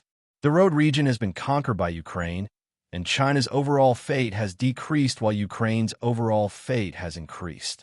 The system announcements continuously stabbed at the Chinese people's minds. Almost all of China's borders had been lost, and even though China's territory was many times that of other countries, they could not afford to lose so much. Every bit of land represented a bit of fate, and now that so much of China had been taken over by others, it was a heavy blow to China. However, the situation would definitely not continue like this. In the beginning, there were many border areas in Huaxia, and the population was small. Moreover, they were not prepared, so they were caught off guard for a while. It was only right that they were slaughtered. However, things were different now. The government had stood out and called for all Chinese people to resist the invasion. With the government taking the lead, the people also actively participated. Moreover, the government also made a lot of announcements to let ordinary people understand that there was no way to reconcile.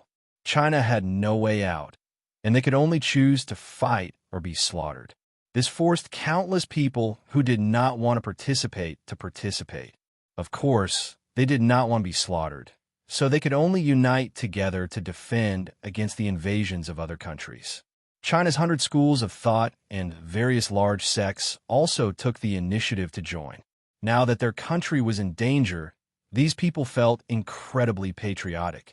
Even though they did not want to fight for supremacy, they would not allow anyone to invade China.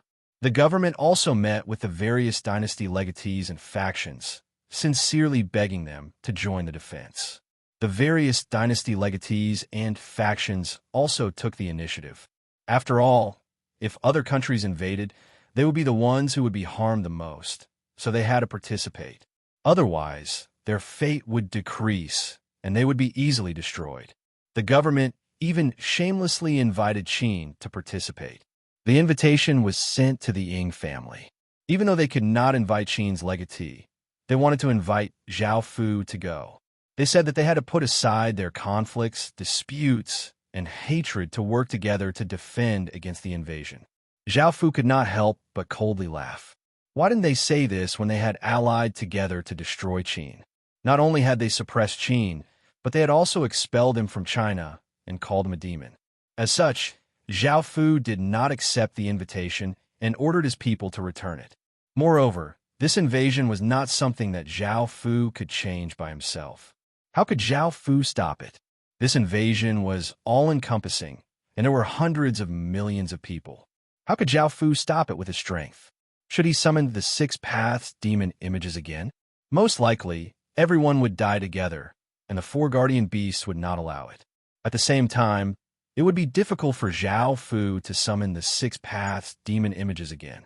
After they had been killed last time, he had left a mark on the six paths demon images' true bodies, making it difficult for them to be summoned again. Or should he ask the Sky Desolation Azure Dragon for help? Of course, that was impossible, as this was a major event in history. As a guardian, it could only ensure that the Heaven Awakened world was not destroyed. Even if China was destroyed this time, it would not care. Zhao Fu had no other choice. Now that Qin had used up all of his fate, Zhao Fu did not want to make any big movements, as he was afraid of harming his foundations. Some people even said that if they collapsed, they would go and take revenge on others. Thinking about it like that might feel good, but in reality, such a country would have already been destroyed. This was a very foolish thing to do, and even though it would feel good, the outcome would still be tragic. Moreover, this invasion was actually quite beneficial to Qin. The various dynasty legatees and factions would not have the ability to attack Qin, as they did not have the time or energy to do so. Otherwise, if they gathered countless ordinary people to attack, Zhao Fu would have no choice but to hole up within Qin City. Of course, it was very difficult to gather so many people on the northern side, as they had already been heavily injured by Qin many times. Now, each region had 5 million players, which was already quite large. As such, there was no need to worry about them allying together and using ordinary people to destroy Qin. Moreover, this was a very good thing for Qin. They had allied together to destroy Qin, and now that they had been invaded, it was their retribution. If it wasn't for the fact that the actions of the various countries were incredibly disgusting and infuriating, this would have been something to be happy about. By attacking each other, they were exhausting each other's strength, and this was a good thing for Great Qin. When Great Qin destroyed them, it would be much easier for Great Qin to destroy them. Zhao Fu decided not to participate, as he did not have the ability to do so, and it would be beneficial to Qin. Chapter 576. As such, Zhao Fu would definitely be angry about this invasion. However, as a Chinese person, he would not participate, and he would wait for Qin to take revenge on them. In fact, he could even create an even bigger China, or perhaps the entire world could be called China. It was possible that everyone could be Great Qin subjects, and everyone could be called Qin people. The 100 schools of thought side that Qin was not participating. After all, with Qin's strength, just Qin's aura alone would be enough to intimidate many people. However, the dynasty legatees and dynasty legatees did not mind. The dynasty legatees and dynasty legatees hoped that Qin would join. One more person meant one more power. However, if Qin did not come, there was nothing they could do. The various dynasty legatees and nation legatees did not want Great Qin to get involved, so they wanted to suppress Great Qin with their reputation. After they recovered, they would suppress Great Qin again. This time, they had already dealt a heavy blow to Great Qin, and Great Qin would not be able to endure this for much longer. As various factions and ordinary people joined in, even though they had been caught off guard and had not been able to react in time, the situation was now different, and China started to retaliate. Countless Chinese people, led by the school of Moism Zhan Holong, flooded into a region and used mud, stones, and trees to build a very long defensive wall. They also prepared many cavalrymen and countless fatal traps. These traps were very simple, but they were very effective. They were also relatively lethal, causing many Russians to fall for them. Seeing this scene, Oleg had to stop and did not continue to attack. Even though Russia had an advantage in numbers, China had the terrain advantage, and if they rashly attacked, they would suffer great losses. Oleg took out a map and found that there were many mountains on both sides, and the terrain was quite dangerous. He could only retreat and attack from the other side. However, if he retreated, the Chinese people would ferociously chase after him, putting Russia at a disadvantage. If they attacked, they would also suffer great losses. As such, he could only wait for the Russian people to gather together and break through the defensive wall. Now, he could only stay where he was, and Oleg coldly harumphed. Who would have thought that these lowly Chinese people would react so quickly? The Chinese side did not dare to attack rashly. At this time, the Russian and Huaxiao armies were in a stalemate. Neither side dared to attack rashly. The Russians were constantly pouring in from the back, while the Huaxiao side was constantly strengthening their defenses and gathering more people. The Mongolian cavalry was incredibly terrifying, and they were like a surging river. They gave off a ferocious aura and were incredibly fast, charging at everything in their path. Before the Chinese side could even set up their defenses, they had already been destroyed by the Mongolian cavalry. Almost all of the Mongolians were cavalry, and they were incredibly fast. Moreover, their battle intents were incredibly strong. If they fought head-on, China would be at a disadvantage. Firstly, China's battle awareness was weaker, and they did not have that many war horses to fight against the Mongolians. The commander in charge of this operation was called Hong Chong, and he was also from the school of the military. He was quite famous, and he was definitely not weak. Since China was unable to quickly set up defenses, they could only use another method. He ordered his men to set up countless ropes to trip the horses, as well as countless iron nails. At first, the Mongolian soldiers were like a sharp sword, charging forward with irresistible force. Because of their previous victories, they had been slightly careless. They had thought that the Chinese people were all incredibly weak and could not resist at all, so they had directly charged into the trap. Bang, bang, bang. Countless war horses in front of them were tripped, and both men and horses heavily fell to the ground. Many people fell to their deaths, and many horses' legs were broken. Most people didn't even have time to react, and because of inertia, they continued to rush forward, tripping over each other. In an instant, there were many casualties. Some horses stepped on iron nails, and the intense pain caused them to lose control. They could not pull their hands out, so they could only lie on the ground or madly run until they were numb from the pain. These traps caused the charging Mongolian army to immediately stop, and they looked at the Chinese people furiously. They felt that the Chinese people were too despicable, and they did not dare to fight them head-on. Instead, they had to resort to such underhanded methods.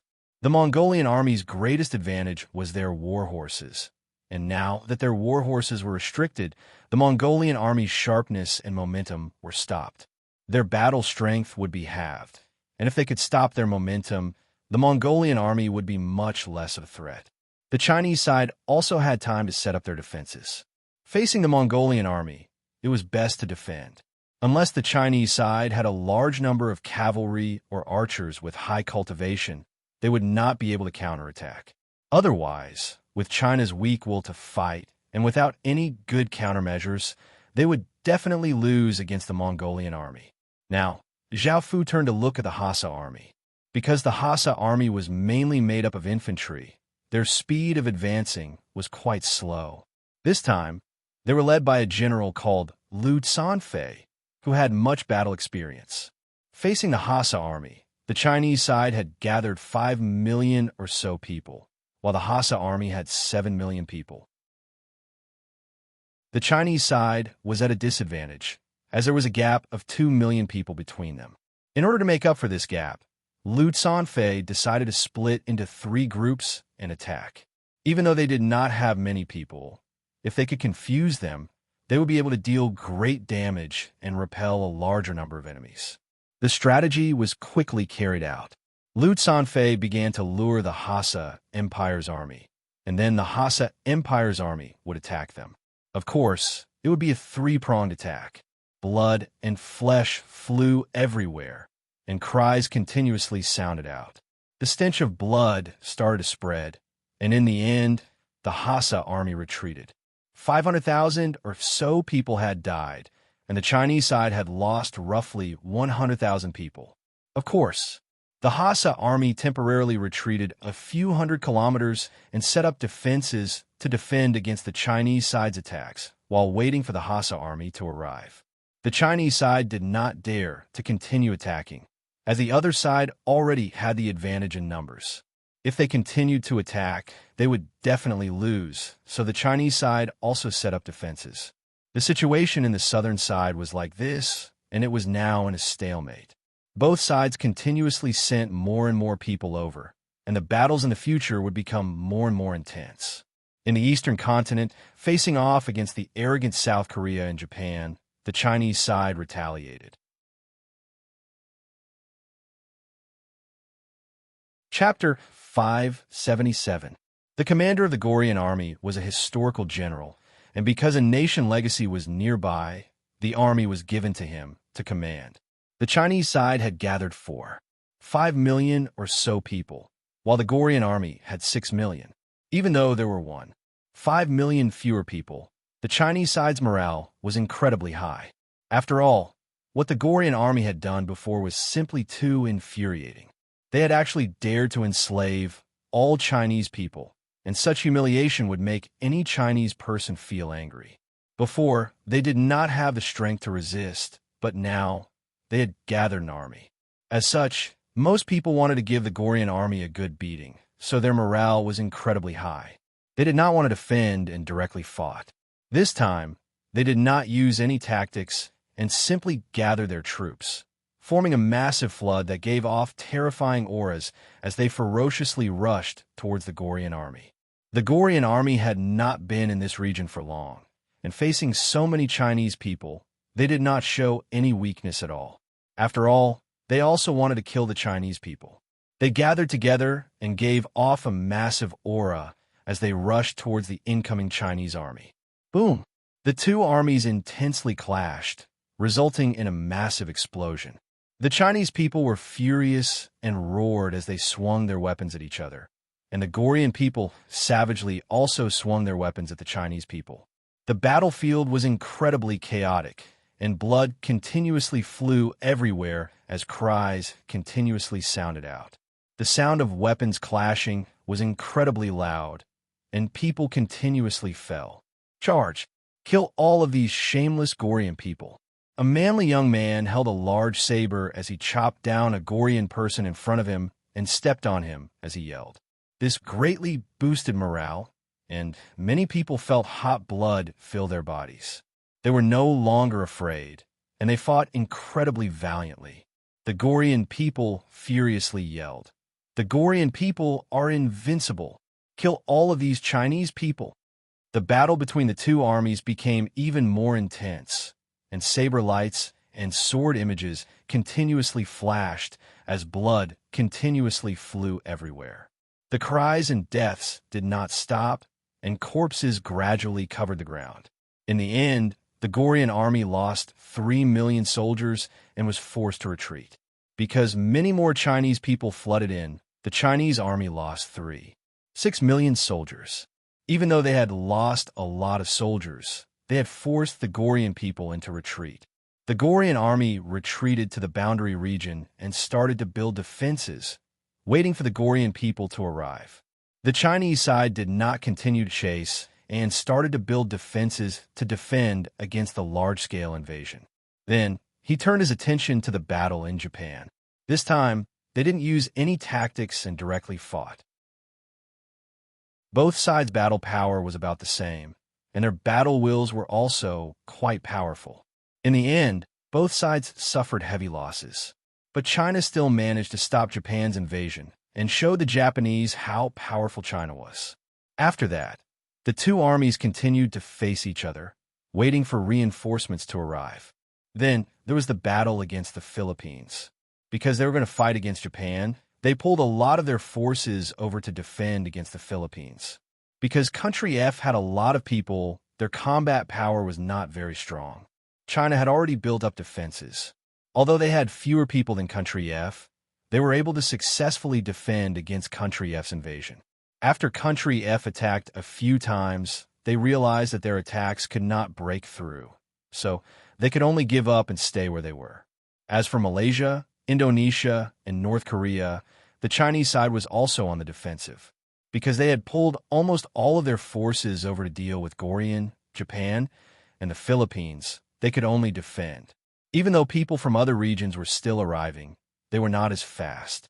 However, these three countries were not very strong, and their battle wills were quite weak.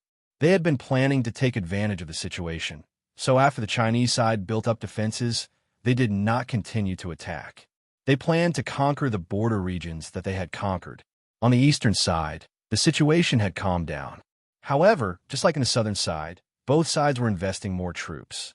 The battles against the other countries were more stable and focused on defense, but the battles against the Japanese and Koreans were much more intense, as they were large-scale battles between people. In the northern side, there were 5 countries: Myanmar, Thailand, Vietnam, Laos, and Cambodia. These 5 countries weren't very strong, but they weren't very weak either. They could only be said to be average. In history, they were all vassal states of China. As mentioned before, no one wanted to be inferior to others, and no one wanted to submit to others. Now, these 5 countries wanted to prove themselves.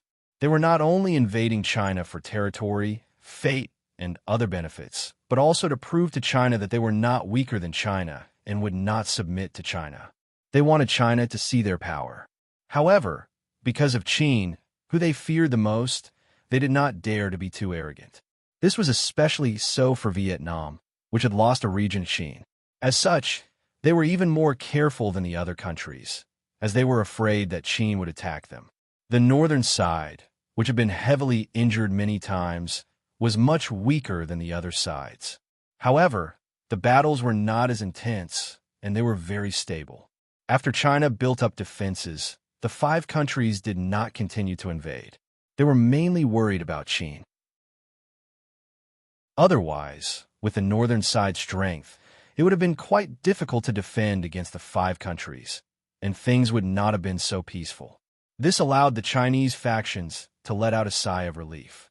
Now that the battles in the northern side were not as intense, they could turn their attention to other battles. This was especially so for the northern side's factions, which had been greatly injured. The most intense battles were still in the western side. The 7 smaller countries were quite easy to defend against because they were not very strong, and their fate was quite weak as well. The main thing was that India's invasion was incredibly terrifying. Shama held a nation armament in one hand and a clan armament in the other, and he looked like a god descending. His body was covered with countless rays of light, and he gave off a heaven-shaking aura. He had gathered 40 million soldiers, 10 million more than before. All of the Indian people's battle intent was incredibly intense. They believed that Shama was the world's god, and they were fighting for him. Even though China had gathered most of the West's combat power and built many sturdy defenses, with various factions pouring in an increasing passion for battle, they were still pushed back by India. By now, India had already invaded 5 regions, and they had already crossed over to China's territory. Chapter 578. After writing a book for so long, let's talk about my personal thoughts. I'm a newbie. When I was in school, my language grades were quite poor, so my writing skills were also quite poor. At first, I didn't understand anything, and I didn't even know how to use words and punctuation. Then I started writing a book. The first book, My Daily Laughter with the Goddess, could be said to have poured all my emotions into it, but my writing skills were too poor. At first, I had high hopes and thought that the book would be very successful, so I waited for it to be recommended every day and night. Unfortunately, it was proven that my writing was trash. Not only did no one read it, but I was also given the cold shoulder by the editor, who didn't recommend it for a few months. In the end, I reluctantly gave up. It wasn't that the story was bad, it was just that I didn't know anything, so I couldn't write it well. The second book was actually called Those Things Between Me and the Goddess. This book was originally intended to turn all sorts of gods into women and then push them down. Unfortunately, it was censored, and in the end, I could only change the theme to the strongest. I heard that the word the strongest would be popular, so I used the strongest, but in the end, it was still trash. With 120,000 words, it only got 2 recommendation votes a day, but it did attract a few rich people. In the end, the third book was The Lord. This book was written with my last hope. If it didn't succeed, then I could only work in a factory like an ordinary person. I didn't expect that although this book wasn't very good, it wasn't that bad either. There were quite a few recommendation votes, so I persevered until now. Some people said that this book could become a god, and I was quite happy, but I also knew how bad my writing was. Also, the results of this book also proved my thoughts. The editor didn't think well of it at the beginning, so he didn't recommend it much. Later on, there was a little more recommendation. With your subscriptions, I finally had food to eat, and I should thank you. When I first started writing this book, because I was influenced by the first 2 books, I avoided writing about emotions, so the characters were rather stiff and slow. Now, I slowly improved, and there were also comments. No matter what kind of comments, I would read them seriously. No matter if they were praising me or scolding me, there would be people reading them seriously. At the beginning, I also seriously replied to everyone's comments. But one time, someone said that the writing was very fake. Seeing so many crystals falling from the sky, he still frantically tried to snatch them. My reply was that those items that looked like they were worth tens of millions would belong to whoever snatched them. Even if you didn't snatch them, it didn't mean that others wouldn't. However, his reply was still fake. He said that he didn't want to read it anymore. I didn't reply to any of his comments. I tried my best to explain everything clearly in the book. But now, there are some things that I have explained several times in the article, but you did not read them carefully. In the end, you came to me. What do you want me to say? Also, I would like to remind you that the original content has been modified. For example, there are some typos in this chapter. Because the chapters are locked, there is no way to change them, so please understand. Finally, they talked about the storyline. Why did the book keep saying that it was going to collapse? Many people had said that it was going to collapse during the city lore battle, but had it really collapsed now? Also, let me tell you clearly that this is only the novice area. After this, there is still the beginner area, intermediate area, and advanced area. There are still many large pits that have yet to be dug. Therefore, it was basically impossible for it to collapse. Unknowingly, I've written so many words. Let's stop here. Finally, everyone, please support me. There's also the reader group, 542862279. I welcome everyone to join. I heard that as long as the results are good, the author can agree to wear female clothes. Actually, I can also do it. I don't actually hate it, but hit Big Brother's chest. Don't bully me. Meow meow. Chapter 579. However, after conquering China's 6th region, India temporarily stopped attacking. Right now, India did not dare to go too deep into China's territory, as if they were cut off, they would be doomed without a doubt. Moreover, because of the urgency of the war, the legatees of the Great Han Dynasty in the west, the Great Qing Dynasty in the northwest, and the Great Tang Dynasty in the southwest used advanced border medallions to stop India's unstoppable invasion. Soon, the 3 of them became incredibly famous, and they were warmly welcomed as heroes by countless people. They were loved and respected by tens of thousands of people. The war between India and the Midland continent calmed down, and the war in the West also calmed down. In the end, the war in all 4 sides of China also calmed down, and they had temporarily stopped the invasions. The other country's ferociousness was dispelled, and the 2 armies built up their defenses. However, China was still unable to take back the border regions for now. Now, there were 2 types of war points. The first was during the first stage of the chaotic world, which was when conquering villages. At the same time, a chaotic world stone steel would appear in every village. The second was during the second stage of the chaotic world, where a chaotic world stone steel would appear in every system main city, and the war points obtained from killing foreigners would be recorded in a person's stats page.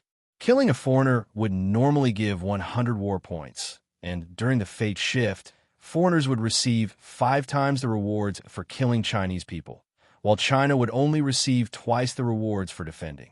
From the very beginning, China was at a disadvantage in terms of rewards. War points could be exchanged for all sorts of items, such as city creation hearts, reputation, equipment, and skills. The highest grade items were epic grade, so war points were incredibly valuable. They were no less valuable than the rewards from an event. Ordinary players from foreign countries mainly fought for these rewards, while large families fought for fate and territory. More territory meant more fate, and the more territory a country had, the more powerful it would be. After looking through all of the information, Zhao Fu understood China's current situation. The shift in fate would last for who knew how long, and the war between China and other countries would not end in a short period of time. It would be an ongoing battle. After looking through all of the information, Zhao Fu once again entered the Heaven Awakened world. According to the calendar, it was now the second year of the Heaven Awakened world. Spring had returned, and the ice and snow had melted. Warm sunlight shined on everyone's bodies, warming their hearts. Qin's current situation was like this. The total population had reached 5 million, including 700,000 soldiers. Almost all of the 720,000 soldiers were Stage 1 soldiers, and apart from the 560,000 soldiers that had survived, there were also 100,000 captives and Battle City soldiers. Gunia had already convinced the Old City Lord to allow Battle City to join Qin City. The Old City Lord was a smart person, and after hearing about the results of the battle, he had happily agreed. Anyway, he had already given up the position of a City Lord to Gunia, so everything should be handled by Gunia. The only thing he was still worried about was his people. Now that Qin's unification could not be changed, he knew that Qin would treat everyone equally, so he quickly agreed. However, it wasn't that he didn't have any requests. His only wish was to keep the arena. He didn't have more than 10 years left to live, and the arena was his only hobby. Zhao Fu also agreed that the arena could be preserved as one of Battle City's specialties. In actuality, Zhao Fu originally didn't want to preserve the arena, as it expended a lot of his forces. However, after thinking about it, it wasn't too bad either. Qin City needed some bloody and cruel things to nurture its people, and the Qin people were most likely quite capable of fighting. At the same time, Zhao Fu didn't neglect the development of culture. Now that the population had reached 5 million, Rising Qin Academy would not be able to satisfy the demand, so Zhao Fu ordered people to build a few more academies. Martial arts could expand territory, and culture could govern a country. Both were indispensable. Throughout history, Qin's soldiers were incredibly courageous and invincible. However, when it came to governance, they still had some flaws. Zhao Fu didn't just want to create a powerful empire, but he also wanted to create a great empire. Qin only had one goal, which was to unify the 5 regions. If he could unify the 5 regions, Qin's power would become unprecedentedly powerful. Apart from this, there was also the matter of basic cities. Qin City could already level up to a great city, and it already had enough EXP, so it was only lacking a basic city. Another important thing was that Qin City now had things that could harm players. They were void ink and void paper, which Zhao Fu had discovered by accident. When he first saw these 2 items, Zhao Fu didn't pay much attention to them. After all, their description said that they could create special talisman papers, and they were quite expensive, costing 300 a-year points. Because there were so many things that could be exchanged for, Zhao Fu had thought that they would be small items. However, the Golden Dragon had suddenly said that they could create reality-harming talismans. Reality-harming talismans could synchronize damage received in the Heaven Awakened world into the real world. If one stuck this talisman on a weapon and used it to kill a player, the player in the real world would die. However, this was a relatively low-grade talisman paper, and it was unable to harm people with great fate. This was because the power of indirect damage would be nullified by the person with great fate, so it was unable to harm them. However, it was still quite good to be able to harm ordinary people. Qin would not have to worry about being surrounded and killed by ordinary players. With their undying bodies, they would be able to do as they pleased, and if they faced true death, ordinary people would be terrified. On the 4th night of the New Year festival, Zhao Fu had 2 billion New Year points. He only used 300 million to exchange for general fate, leaving him with 1.7 billion New Year points. Zhao Fu used 3 billion New Year points to exchange for void ink and talisman papers, which could create 30 million reality-harming talismans. This meant that Qin could kill at least 30 million ordinary players. Moreover, these talismans could be stuck on weapons and were not single-use items. They could be used 3 times, and Qin could kill 90 million people.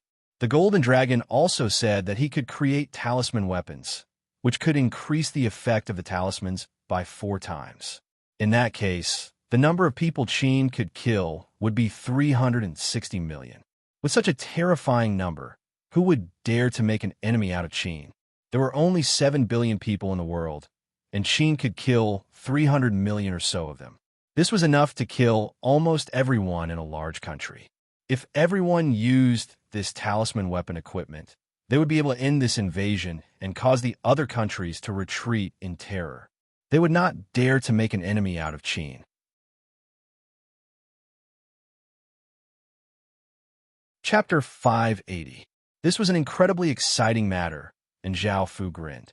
Qin no longer had to worry about the threat of ordinary people, and one of his biggest problems had been resolved. Zhao Fu felt much more at ease. But should we deal with this invasion? Qin now has the ability to do so. Zhao Fu thought for a while before sighing. In the end, he decided not to participate. After all, if they fought each other, it would be beneficial to Qin, and he did not have to pay much attention to Qin. This would give Qin an opportunity to secretly develop. If China started to unite against the outside world, Zhao Fu might help China resolve this crisis. However, after destroying Great Qin a few times, Zhao Fu's heart had become cold. However, the war between countries was also a form of internal friction. It was an internal friction between humans. There was an even greater crisis that enveloped the entire human race. Zhao Fu could not care about the world, so he could only take this opportunity to quickly establish a kingdom and ensure that Qin would not be destroyed and that Qin's citizens would not be harmed.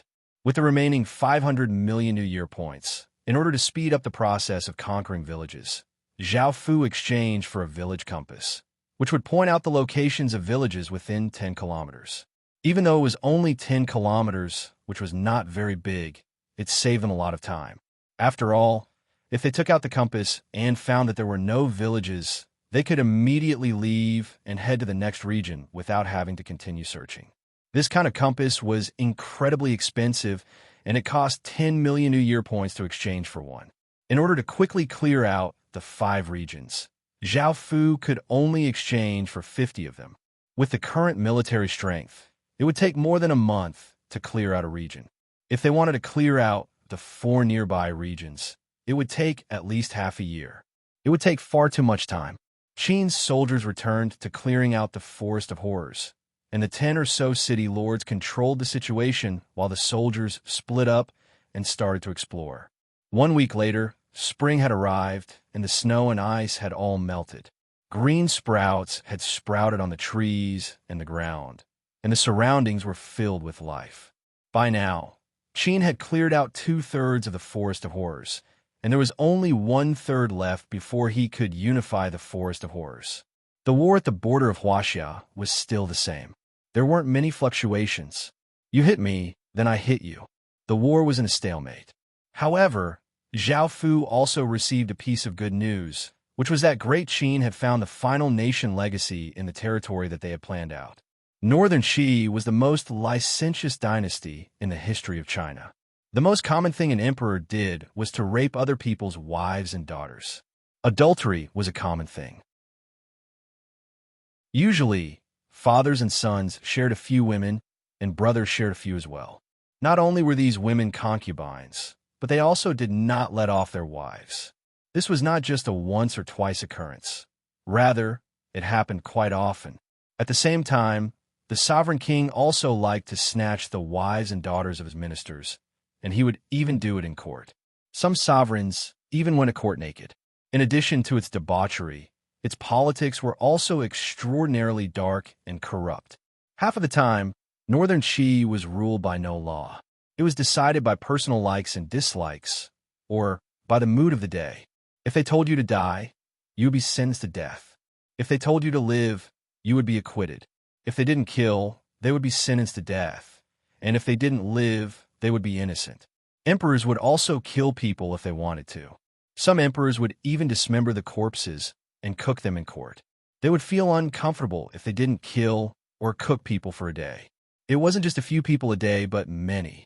In order to satisfy the emperors, the ministers would hand over all of the death criminals to the emperor. Moreover, Northern Qi was extremely extravagant, and they didn't care about the suffering of the commoners. They built palaces and used up countless resources, making the commoners miserable. Northern Qi's two empresses also volunteered to work as prostitutes in brothels. It was important to note that they didn't do it because they did it willingly and they took pride in it. Many famous people went there, showing just how licentious this dynasty was. There was only one dynasty like this in China, and it was impossible to find another dynasty that was as licentious as this. It was called the most vicious and perverted dynasty in China's history. After Eastern Wei's minister Gao Huan died, his eldest son, Gao Cheng, took over, but before he could take over, he was assassinated by a servant. His younger brother, Gao Yang, inherited the throne and quickly deposed Eastern Wei's puppet emperor, Emperor Shaojing, and established Northern Qi. Northern Qi had 6 emperors in total. It was destroyed by its old enemy, Northern Zhou. It ruled for 28 years. It would be strange if such a dynasty hadn't been destroyed. It had existed for less than 30 years, and it was a short-lived dynasty. However, as a dynasty from the Wei and Jin dynasties, it still had a lot of luck, more than the power of the feudal states. Qi needed luck right now. If he conquered Northern Qi, then Qin's luck would recover, and it could also heal Zhao Fu's injuries. So, Qin had to conquer Northern Qi. After Qin destroyed a few of the legacies, Northern Qi cut off all contact with the outside world and went into hiding. Qin had searched for a while, but he hadn't found anything. However, he still kept an eye on it. This time, he had been quite lucky. When Northern Qi had leveled up to a basic city, the abnormal signs had been discovered by a player who had lost his way, allowing him to find where Northern Qi was. After discovering Northern Qi's location, the player was delirious with joy. After returning, he found Qin and sold this information to Qin for 10,000 gold coins. 10,000 gold coins for a legatee's location was incredibly worth it, and Qin was very happy to trade. Thus, he obtained Northern Qi's location. Northern Qi had also leveled up to a basic city, and it seemed that it was doing quite well. It fulfilled the requirements for Qin to level up to a great city, and if he could conquer it, he would be able to kill many birds with one stone. Zhao Fu was quite delighted. Now, a basic city was nothing to Qin. Even a system main city could be easily taken down by Qin. After all, Qin now had 20 city lords, and this didn't include Zhao Fu. They had 720,000 stage 1 soldiers. Zhao Fu immediately gathered his soldiers and headed to where Northern Qi was. Because it was a legatee, Zhao Fu decided to personally go. However, because his body was quite weak, he needed Xianru to support him. He didn't have to worry about his own safety because Gunia had returned. As Zhao Fu's personal bodyguard, it would be very difficult for anyone to harm Zhao Fu. Chapter 581. Northern Qi was a small city located in a basin, and there was only one exit. It was quite well hidden and would not be easily discovered. Its population was 100,000, and it had 30,000 soldiers and thousands of Stage 1 soldiers. It was one of the most powerful factions in its region. After all, the largest faction had 60,000 to 70,000 people, and having a few hundred people with Stage 1 cultivation was already quite good. It was a pity that it was facing the terrifying Qin. Qin had immediately swept through the villages outside of Northern Qi City and tightly surrounded it. Northern Qi City's people were incredibly panicked. Looking at the powerful auras outside, they could not muster up any will to resist. There are at least 700,000 people outside, and all of them have Stage 1 cultivation. Heavens! How could there be so many stage 1 soldiers? Just what faction is this? Almost all of Northern Qi City's residents felt insecure, as they knew that they would not be able to stop their invasion. They all looked terrified. Powerful auras shot into the sky, causing the air to freeze. Northern Qi City's residents felt their bodies sink, and they could not stand steadily. There were so many city lords. Northern Qi had fallen. Everyone's faces became ashen, and the situation became even more chaotic. Now, it was almost impossible for them to win. Just 20 or so city lords were enough to slaughter all of Northern Qi's people, and they would not be able to resist at all. Surrender. You've already lost, so don't struggle. If you anger His Majesty, I'll kill you all. Bai Qi stood in the air, and his cold and murderous voice sounded throughout all of Northern Qi. Everyone could hear it clearly. A handsome young man dressed in white stood on the city wall, surrounded by a group of people. He looked at the 20 figures in the sky with a serious expression. He was extremely shocked and felt a sense of helplessness. Northern Qi's legatee deeply breathed in and said, "Who would have thought that Qin would still have such strength after suffering such heavy losses?" All of China's factions are united against the outside world, yet Qin still wants to start a civil war. Isn't he afraid of being mocked and ridiculed by the world? Northern Qi's legatee saw that they could not resist, so they could only use the righteousness of the world and hope that there was a chance. Bai Qi snorted, "Do you think I Qin care about this? Sooner or later, all of you will be killed by Qin. Now I ask you, do you choose to live or die?" Northern Qi's legatee felt quite angry. Hearing Qin's disdainful words, Northern Qi's strength seemed incredibly weak in front of Qin Feng. Now, Qin could bring people from the real world into the Heaven Awakened world. Even though he could not bring many people, it would be great for dealing with legatees like him. This meant that he really might die. Thinking of death, the Northern Qi successor's heart tightened. Was he supposed to surrender just like that? The heir of Northern Qi was unwilling to accept this, because he also wanted to restore Northern Qi and fulfill his family's long-cherished wish to establish a powerful nation. But reality was already like this. Northern Qi had already lost. Northern Qi only had 2 choices. Either choose to surrender, or take all of Northern Qi down with you. Zhao Fu stood at the back, looking at Northern Qi's legatee on the city wall, waiting for his decision. It would be best if he could take down one of the legatees without much effort. "Your Highness, not only does she have Dragon Qi, but she also has a massive amount of Phoenix Qi," Xianru said as she smiled beside Zhao Fu. Zhao Fu felt quite startled and looked at Xianru strangely, not understanding how a man could have Phoenix Qi. Xianru couldn't help but lightly laugh. "Your Highness, do you still not understand? She's a woman." Zhao Fu couldn't help but feel quite shocked.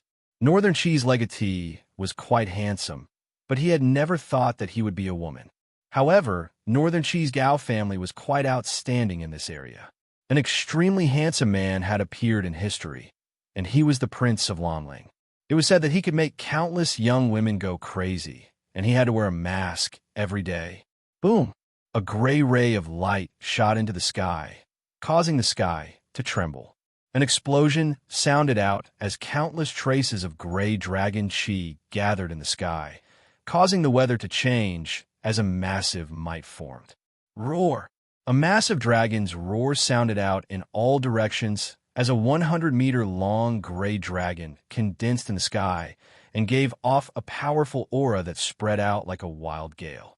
It seemed that she had made her decision, and Bai Qi gave the order to attack and destroy Northern Qi. With Qin's current strength, if they conquered a basic city like this, Qin would at most suffer a few thousand casualties. Great Qin's army gave off a terrifying aura as they flooded towards Northern Level City. The sky was filled with black arrows that gave off sharpness that seemed to be able to kill anything, making it so that no one within Northern Level City dared to reveal themselves. Boom! Colorful city lord seals floated out of Qin's body and floated above his head. The city lords then waved their hands, causing the city lord seals to turn into rays of light and shoot into the sky. Boom! Boom! Boom!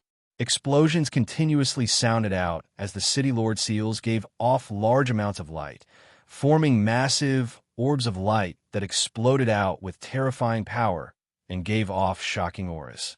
The massive orbs of light gave off immense suppressive power, and they combined together and pressed towards the gray dragon. In just one round, the gray dragon had been bound in the sky by 20 orbs of light. No matter how much it struggled, it could not move at all, and it could only furiously roar. Now, there was no need for Zhao Fu to act against Northern Qi's legatee. With so many city lords in Qin, they could directly suppress her fate dragon. This was not just a suppression of power, but also a suppression of fate. After all, every city lord seal contained a massive amount of fate. Northern Qi's legatee's expression fell.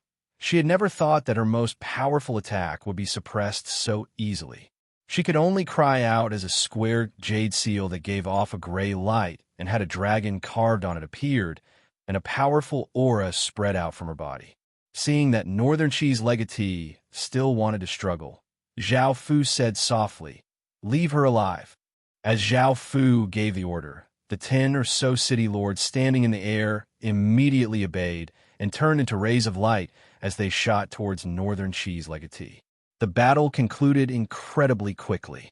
10 or so system main city lords fighting against a basic city lord was just that fast, as they were completely bullying the other party.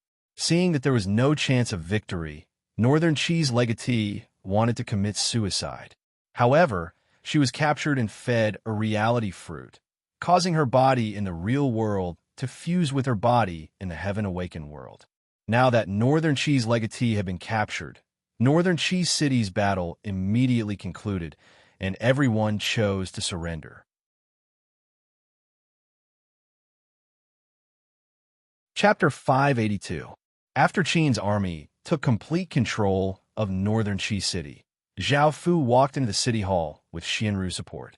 He sat at the top and looked at the beautiful woman in front of him kneeling on the ground with blood at her lips, looking quite wretched. After capturing Northern Qi's legatee and taking control of the battle, Zhao Fu had wanted to take over Northern Qi City and relocate it. However, Northern Qi's legatee had suddenly changed her mind and said that she was willing to submit to Qin.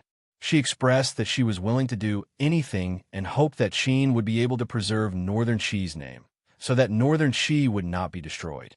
Subduing a kingdom was definitely better than destroying a kingdom, as it would continuously provide Qin with fate. Moreover, it would have historical generals to use. Zhao Fu did not even think about it before agreeing. However, Zhao Fu did not give her a sovereign title and instead called her over. Zhao Fu stretched out his hand and lifted her chin. Indeed, she did not have an Adam's apple. She really was a woman. Apart from looking at her Adam's apple, there were other methods. However, Gao Li's chest was quite flat, so he could only check there. However, Zhao Fu had already confirmed that she was a woman, so there was no need to check. Gao Li looked at the pale-faced man in front of her and his blood-red eyes, and she instinctively felt fear. She had long since heard of this person's ferocious reputation, and she worried every day that he would attack. Facing Zhao Fu's frivolous actions, Gao Li's body froze and did not dare to resist. Now, Zhao Fu could do whatever he wanted to her. Not only was her life in his hands, but he also had Northern Qi in his hands. Gao Li could only obey, and she was afraid of his savagery. Zhao Fu retracted his hand and smiled as he said, "I won't destroy Northern Qi, but you have to become my concubine." Gao Li wasn't too surprised, because she had long since heard that he was licentious and tyrannical. She softly responded. Zhao Fu looked at Xianru and took the paper from her before summoning the imperial ruler's seal and making Gao Li a concubine. This was the second female legatee that Zhao Fu had seen. Even though Wu Qingyang was the first, given later Zhou's history, Zhao Fu was not too surprised.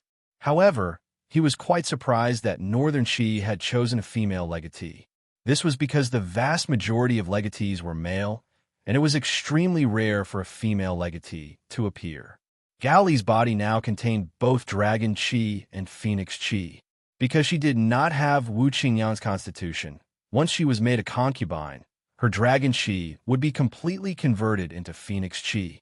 The phoenix qi of a nation legacy was incredibly powerful.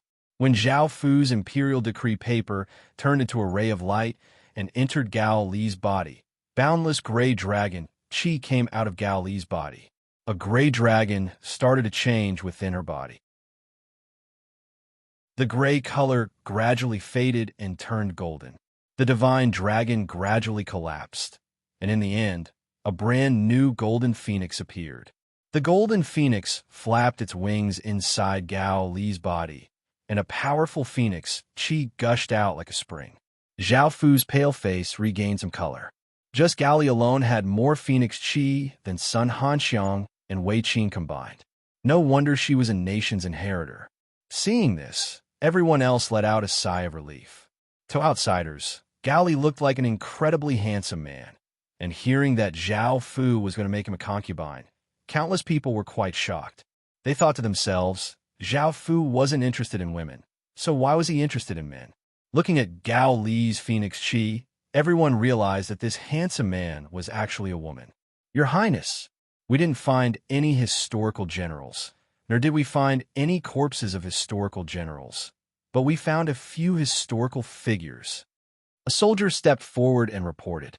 Zhao Fu also had some doubts in his heart. How could there not be any historical generals? Even if they were killed, he should be able to find their corpses. This way, he could bring it back and refine the innate talent blood crystal. Gao Li sighed as she replied, Your Majesty, it's not a big deal. Northern Qi doesn't have any historical generals, but it does have historical beauties. Not a single historical general? Zhao Fu asked. Gao Li nodded.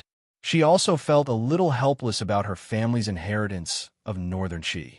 As expected from China's most liberal dynasty, instead of keeping historical generals, they had kept historical beauties. Normally, a nation's legatee wouldn't do such a thing. Zhao Fu felt quite surprised, but he had expected this. After all, he needed phoenix qi, so Zhao Fu ordered, Bring them in. The soldier nodded and brought 6 peerlessly beautiful women into the hall. Not only were they beautiful, but they also had their own unique auras, making them extremely attractive. Northern Qi was quite capable to have collected 6 of these beauties, and they weren't any weaker than the women on the ancient beauty rankings at all. The first was called Lu Lingxian, and she was 26 or 27 years old. Her looks were quite good, and she had snow-white skin and a graceful figure. She gave off a powerful aura, and her gaze was obscure but not lacking in sharpness. She seemed like an ambitious woman, and she was currently secretly looking at Zhao Fu. The second was called Ru Ran, and she looked quite foreign.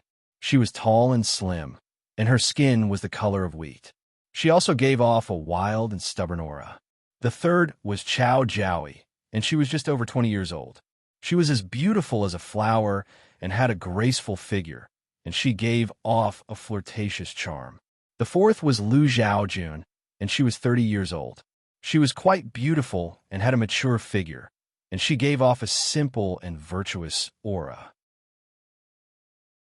The fifth was Li Zhu, and she was extremely beautiful.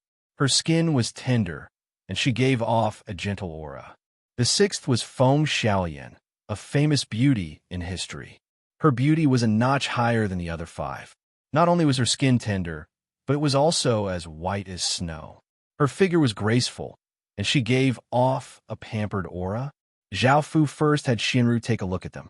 The phoenix qi around their bodies was quite massive, and it was many times greater than that of a large family's main descendant.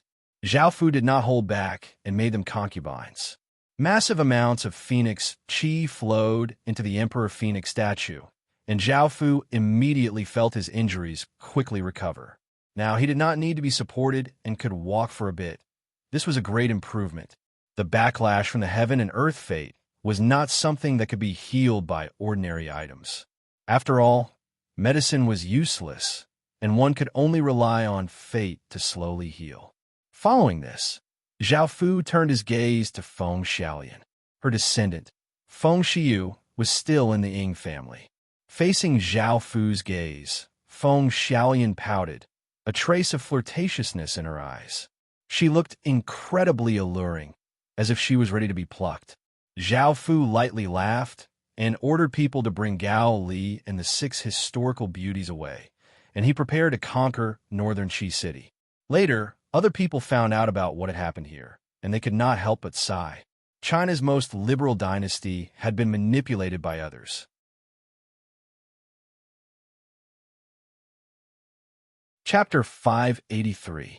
Following this, Zhao Fu went to the city hall and stretched out his hand towards the city creation stone and chose to conquer it. The city creation stone continuously trembled and exploded out with a powerful aura, and a gray pillar of light shot into the sky, causing the weather to change. Dong, dong, dong. Heavy and sorrowful drumming sounded out in the sky, and it sounded out 9 times in a row. The massive drumming was so loud that almost the entire northern side of the Midland continent could hear it.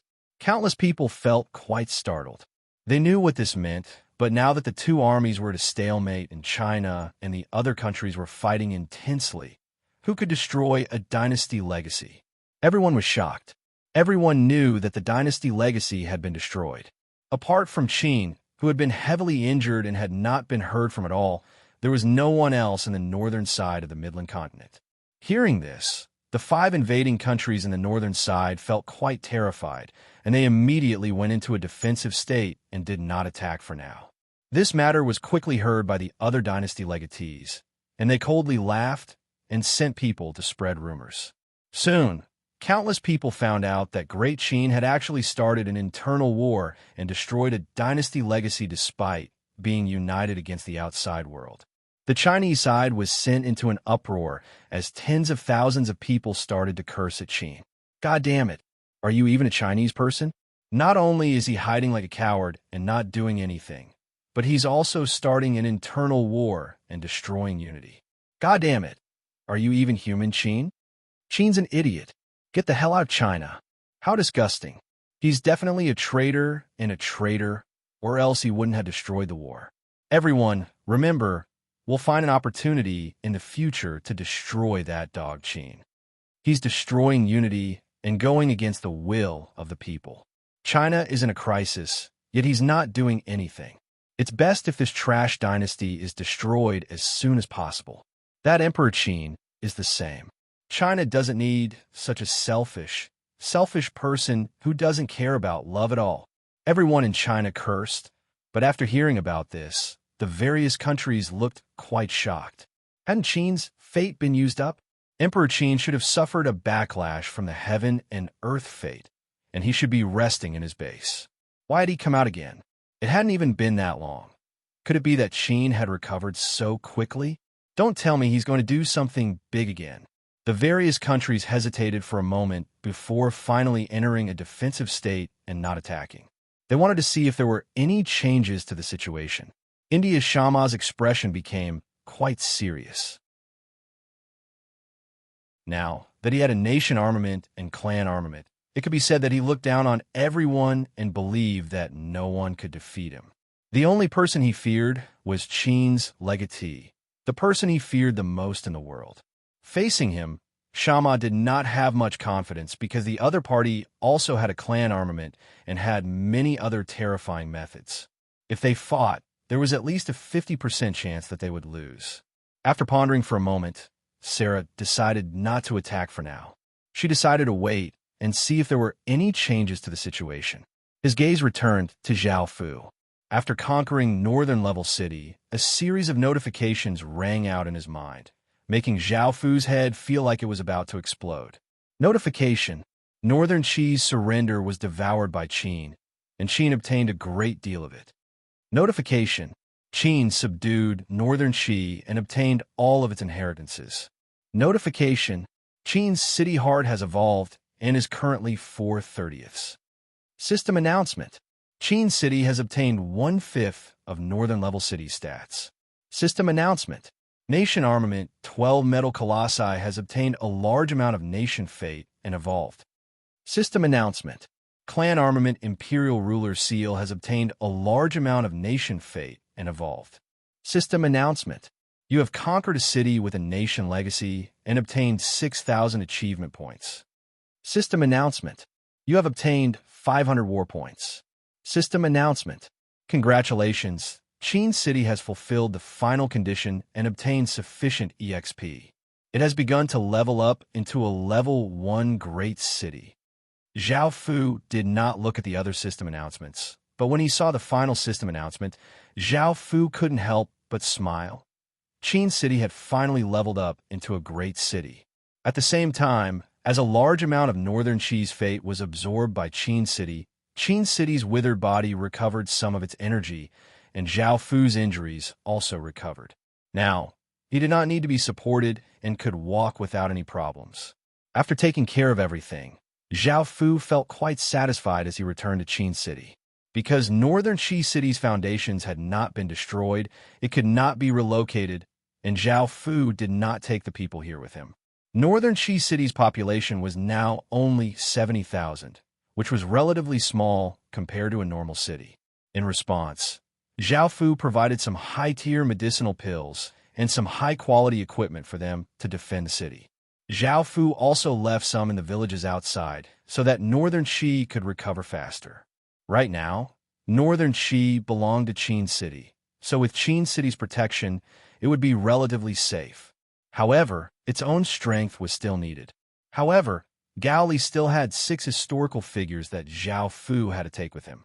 Although Gao Li was Northern Qi's legatee, she had already been made a concubine, so Zhao Fu had to take Northern Qi City with her. Northern Qi City would be given to someone she trusted to manage, and the City Lord Seal would remain in Gao Li's hands. Zhao Fu would also place some people in Northern Qi City to control it, and he allowed Gao Li to come and take a look every once in a while. Gao Li expressed her gratitude towards Zhao Fu's arrangements and was willing to leave with Zhao Fu.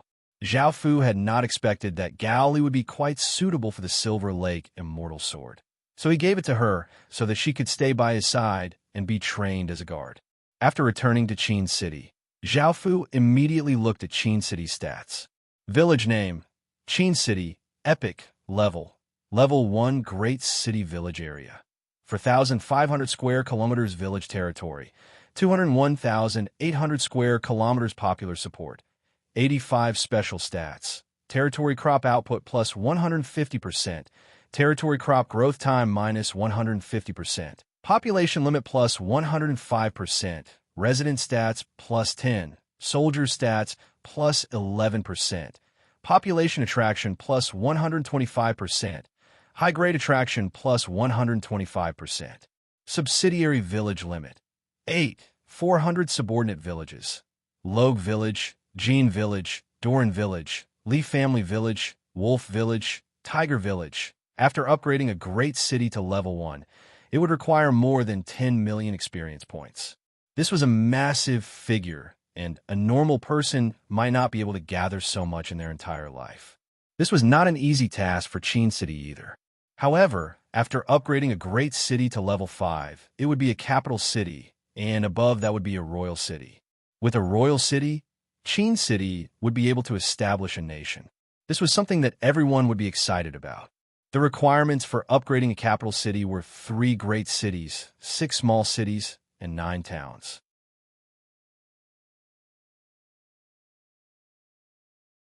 Chapter 584. Now, Qin had 2 main tasks. The first was for Qin's soldiers to continue clearing out the remaining 1/3 of the Forest of Horrors before unifying the Forest of Horrors and clearing out the other regions. The second was to create reality-harming talismans. Even though Qin had the materials and the method to create them, he was still unable to create them. This was because Qin still lacked a profession, which was a talisman master. A talisman master's main purpose was to create all sorts of talisman papers. Qin didn't use talisman papers much and only bought them during events, so he didn't nurture any talisman masters. Qin had only nurtured 2 of these professions: equipment masters, who could create equipment, and alchemists, who could refine medicinal pills. Because he needed these professions the most, he had nurtured a large number of them. However, talisman masters also needed to be nurtured.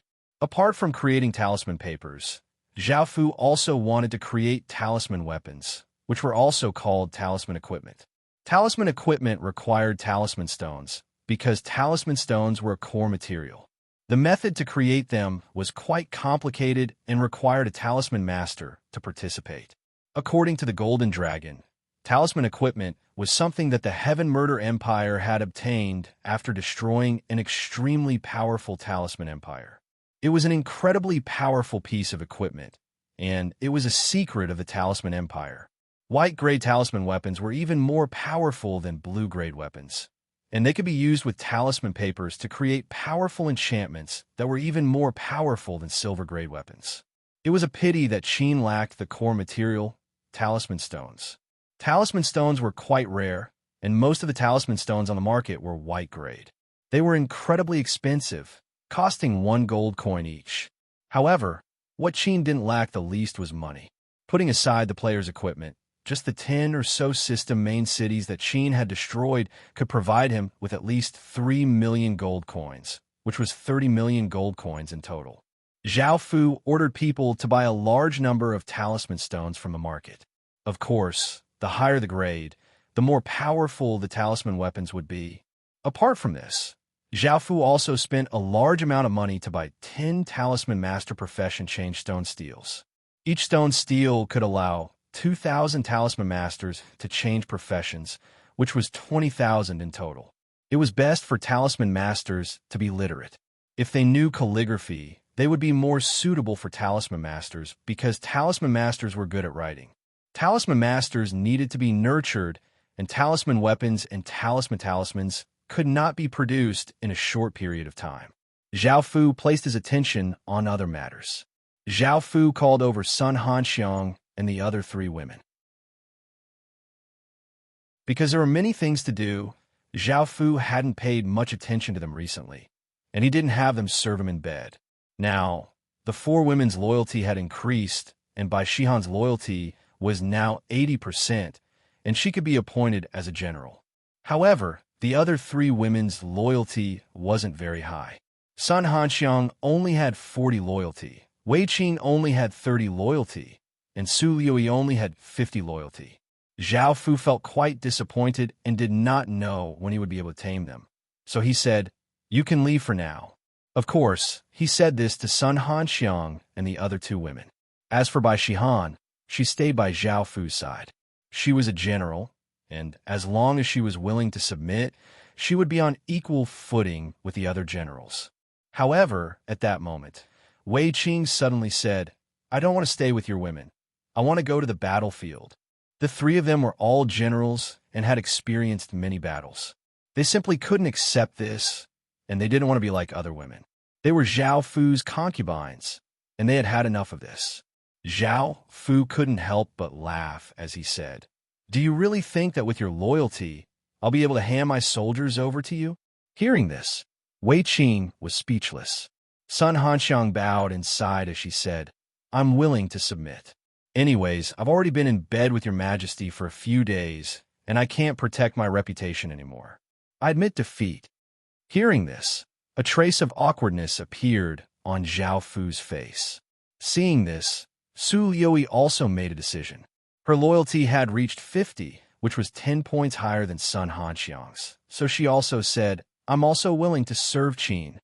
In the end, Wei Qing, one of the 3 genius cavalry generals of the Western Han dynasty, still hesitated. Perhaps it was because of the relationship between Qin and the Han dynasty, but in the end, she took a step back and promised to be loyal to Qin. Seeing that the 3 women's loyalty had reached 70, Zhao Fu couldn't help but smile. At first, he didn't know how long it would take to tame them, and he had never thought that things would change so quickly. Even though 70 loyalty was not very high, it could be used for a while. In the future, their loyalty would most likely increase. After appointing the 4 women, they completely calmed down and no longer opposed Zhao Fu. They smiled and could now lead soldiers. "Your Majesty, they're all generals?" After the 4 women left, Gali asked in shock. She could sense that the auras the 4 women gave off were different from ordinary people, and they were quite different from other women. Countless people wanted to know about the 10 great generals during the New Year period, and they clearly remembered information about these generals. Zhao Fu nodded.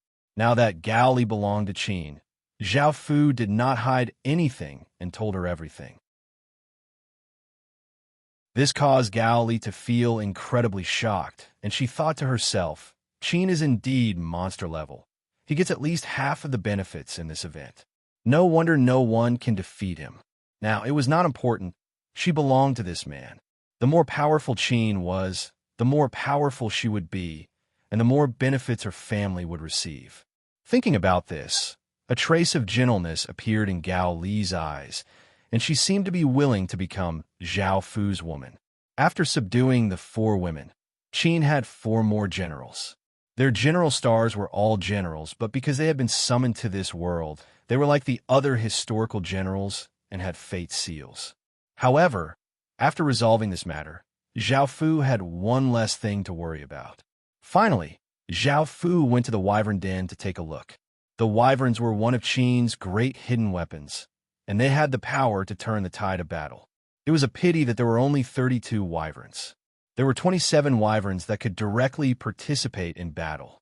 Those that could directly participate in battle were all wyverns that had just been born, which was to say, all wyverns other than larvae. Larvae were wyverns that had just been born, and the other wyverns in their growth, maturity, and old age could all be used in battle. Time gradually passed, and the various kingdoms did not sense any movement from Qin, so they slightly relaxed. As more and more soldiers were sent into battle, the battle became more and more intense.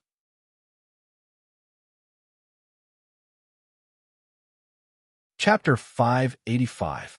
Another week later, Great Qin finally finished clearing out the Forest of Horrors. There were basically no obstructions, and ordinary villages could not resist at all. The only towns that could resist were the towns, but facing Great Qin's monstrous strength, they were easily destroyed. At the same time, after clearing out all of the factions in a region, Qin's strength once again rose to a terrifying level. Zhao Fu's population had reached 5 million, and Zhao Fu had 2 million soldiers. 800,000 of these soldiers were already Stage 1 soldiers, and 400,000 new members had all taken blood god pills to increase their cultivations. With the help of Stage 3 medicinal pills, they would soon reach Stage 1. There were now 10,000 Stage 2 soldiers, and they were all veterans. These Stage 2 soldiers could easily kill Stage 1 soldiers in a few moves, and each person could easily deal with 7 or 8 of them. If he had 20,000 Stage 2 soldiers, they would be able to deal with at least 140,000 Stage 1 soldiers, which was already quite powerful. If he could nurture Stage 3 soldiers, each of them would be able to deal with 50 Stage 1 soldiers. This was a world where high-stage soldiers ruled, and they were the main force in conquering worlds. Low-stage soldiers could only be slaughtered, so Zhao Fu had long since wanted to nurture high-stage soldiers. It was a pity that despite Zhao Fu doing his best, he was still too slow. Most of the soldiers had Stage 9 cultivation, while Qin did not even have Stage 1 soldiers yet. Zhao Fu could only take things slowly, and Qin had already nurtured 21,000 Stage 1 soldiers. It definitely had Stage 3 soldiers as well. Apart from population and soldiers, Qin now had 19 great cities, 3 cities, 12 towns, and 1,389 villages. These were all Great Qin's foundations, and the number of people they spawned was incredibly shocking. A great city spawned at least 500 people per day, a basic city spawned at least 200 people per day, a town spawned at least 100 people per day, and a village spawned at least 5 people per day.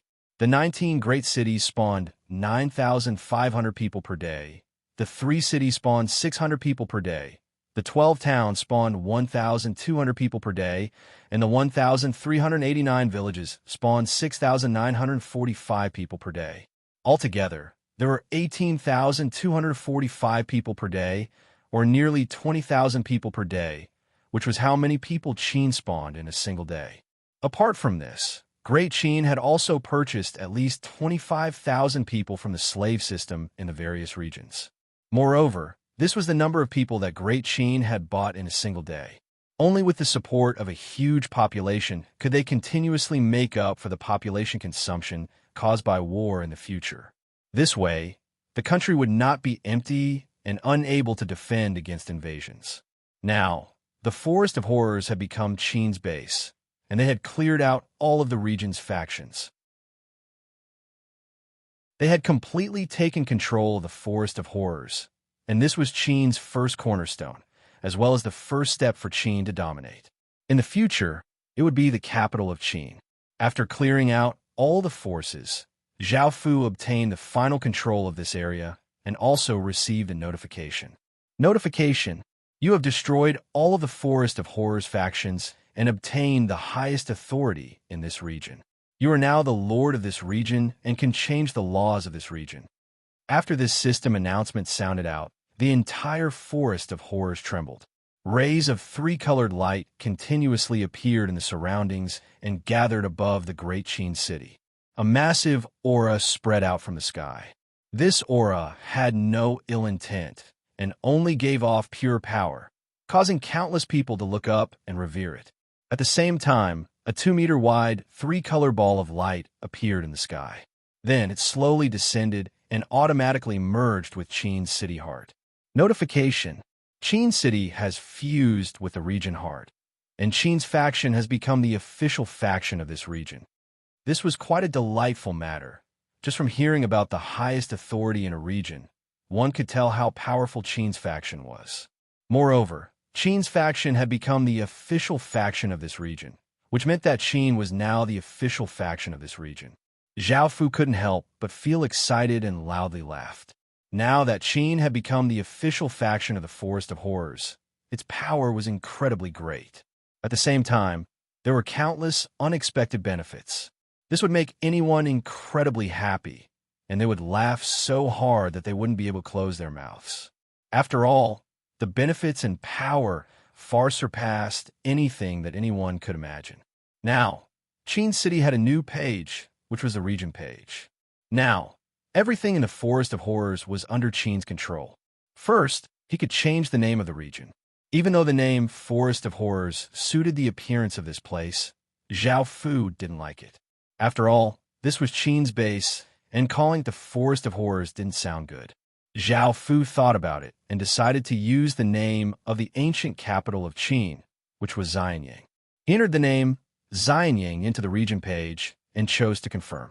Immediately, a wave of light spread out from Qin City, and everyone in the Forest of Horrors received a system announcement that the Forest of Horrors had disappeared, and there was only the Xianyang region.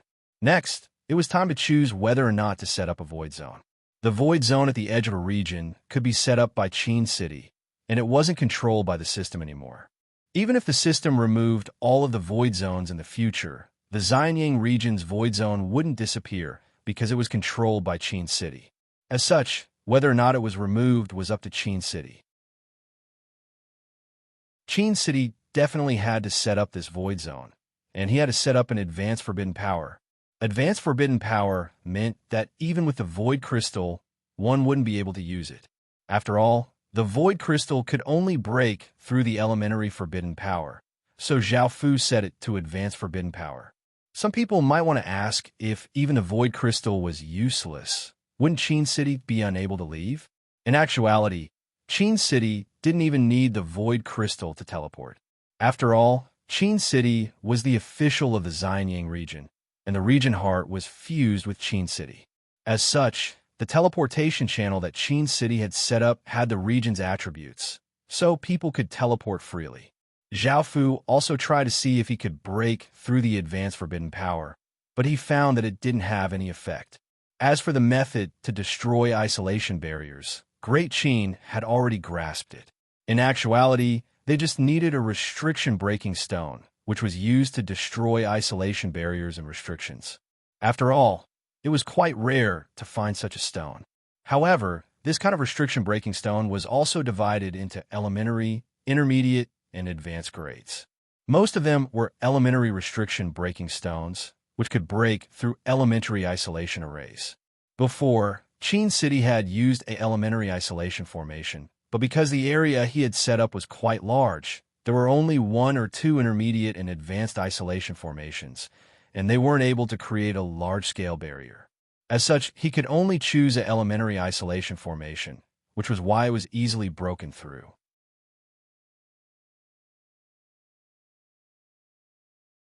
Chapter 586.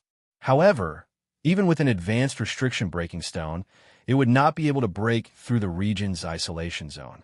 This was because the two types of power were completely different. The isolation zone was made up of the region's power, and it was quite difficult for the restriction-breaking stone to break through it. It was a pity that the isolation zone was only 5,000 kilometers wide. Zhao Fu wanted to make it wider so that anyone who wanted to enter Xianyang City would have to walk. The wider the isolation zone, the more time it would take, and it would allow for more ambushes. However, this was already quite good. Even the fastest person would need 2 or 3 days to travel 5,000 kilometers, which was enough. Qin could also set up a simple warning zone so that if someone invaded, Qin would be able to react in time. As the official of a region, Qin would receive a 10% bonus to its base stats, and invaders would receive a 10% bonus to their stats. Apart from battle stats, as the official faction of Xianyang City, Qin's production stats would also receive a 30% bonus to its territory's crop production, and growth time would be minus 30%. Moreover, it would receive a special profession, Region Guard. Region Guard, a minus-grade military. Description: soldiers of a region's official faction. Effect: receives region's power.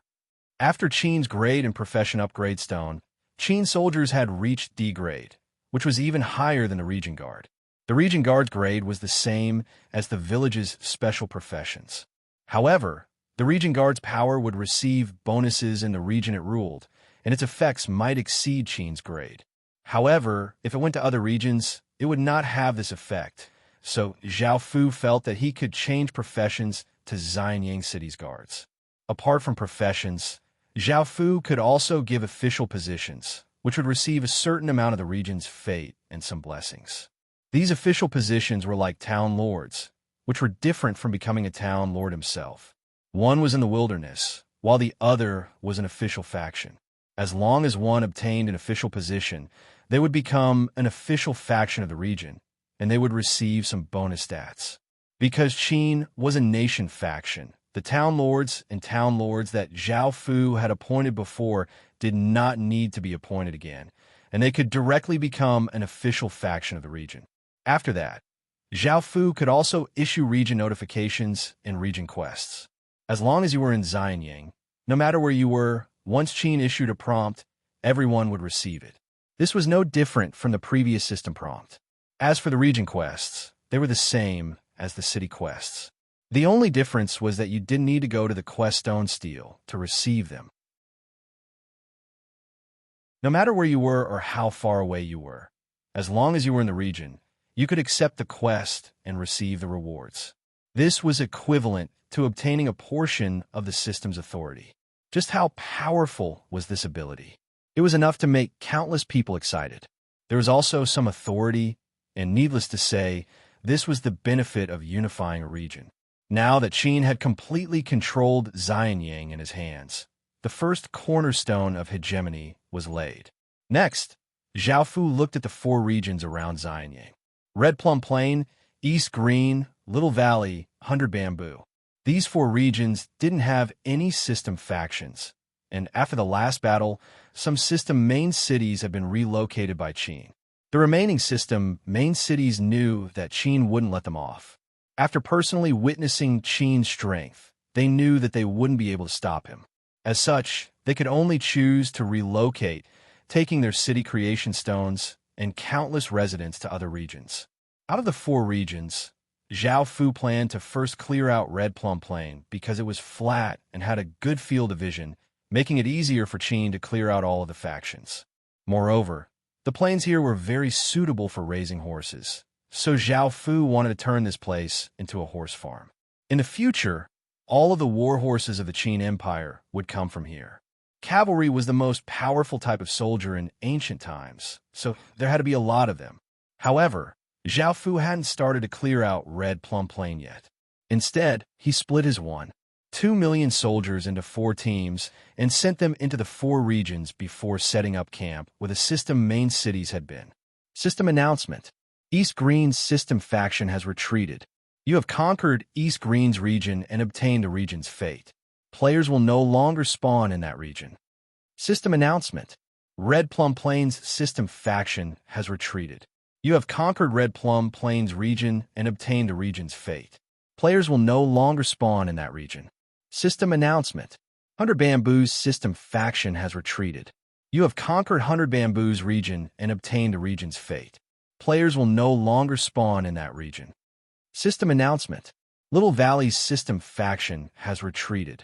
You have conquered Little Valley's region and obtained a region's fate. Players will no longer spawn in that region.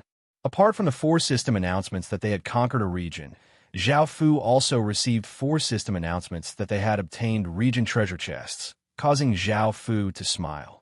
Zhao Fu wanted to first conquer the 4 regions before slowly clearing them out. This would prevent others from taking advantage of the situation, and it was for the sake of the 4 regions' fate.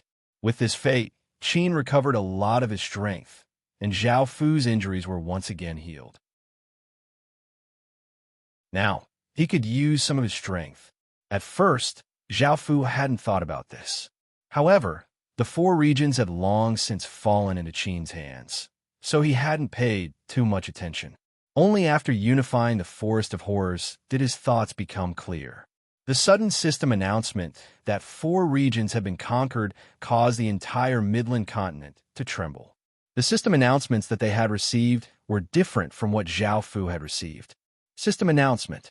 East Green's region has been conquered. System announcement. 100 Bamboo's region has been conquered. System announcement. Red Plum Plains region has been conquered. These continuous system announcements caused countless people to be speechless. How could someone conquer 4 regions in a row? This was simply impossible. At first, the ordinary people could not react because 4 border regions had been conquered in a row. Their faces turned pale, and only after a while did they realize that it was not a border region, but a region within China. However, conquering 4 regions at the same time was simply too shocking. Even the powerful India, with 40 million people, would have to conquer regions one by one. Conquering 4 regions at once had never happened before. Countless legatees' expressions fell. Because of Qin, they clearly remembered the names of the 4 regions, and they knew who had done it. Apart from Qin, who else could it be? Qin recovered so quickly? Is he showing off his fangs to them? The announcement that he had conquered 4 regions at the same time was undoubtedly an announcement. You bunch of trash, I've stood up again. That you're tuning in to the Warrior Lore YouTube channel. Don't forget to subscribe and join us on this journey to catch the most captivating stories.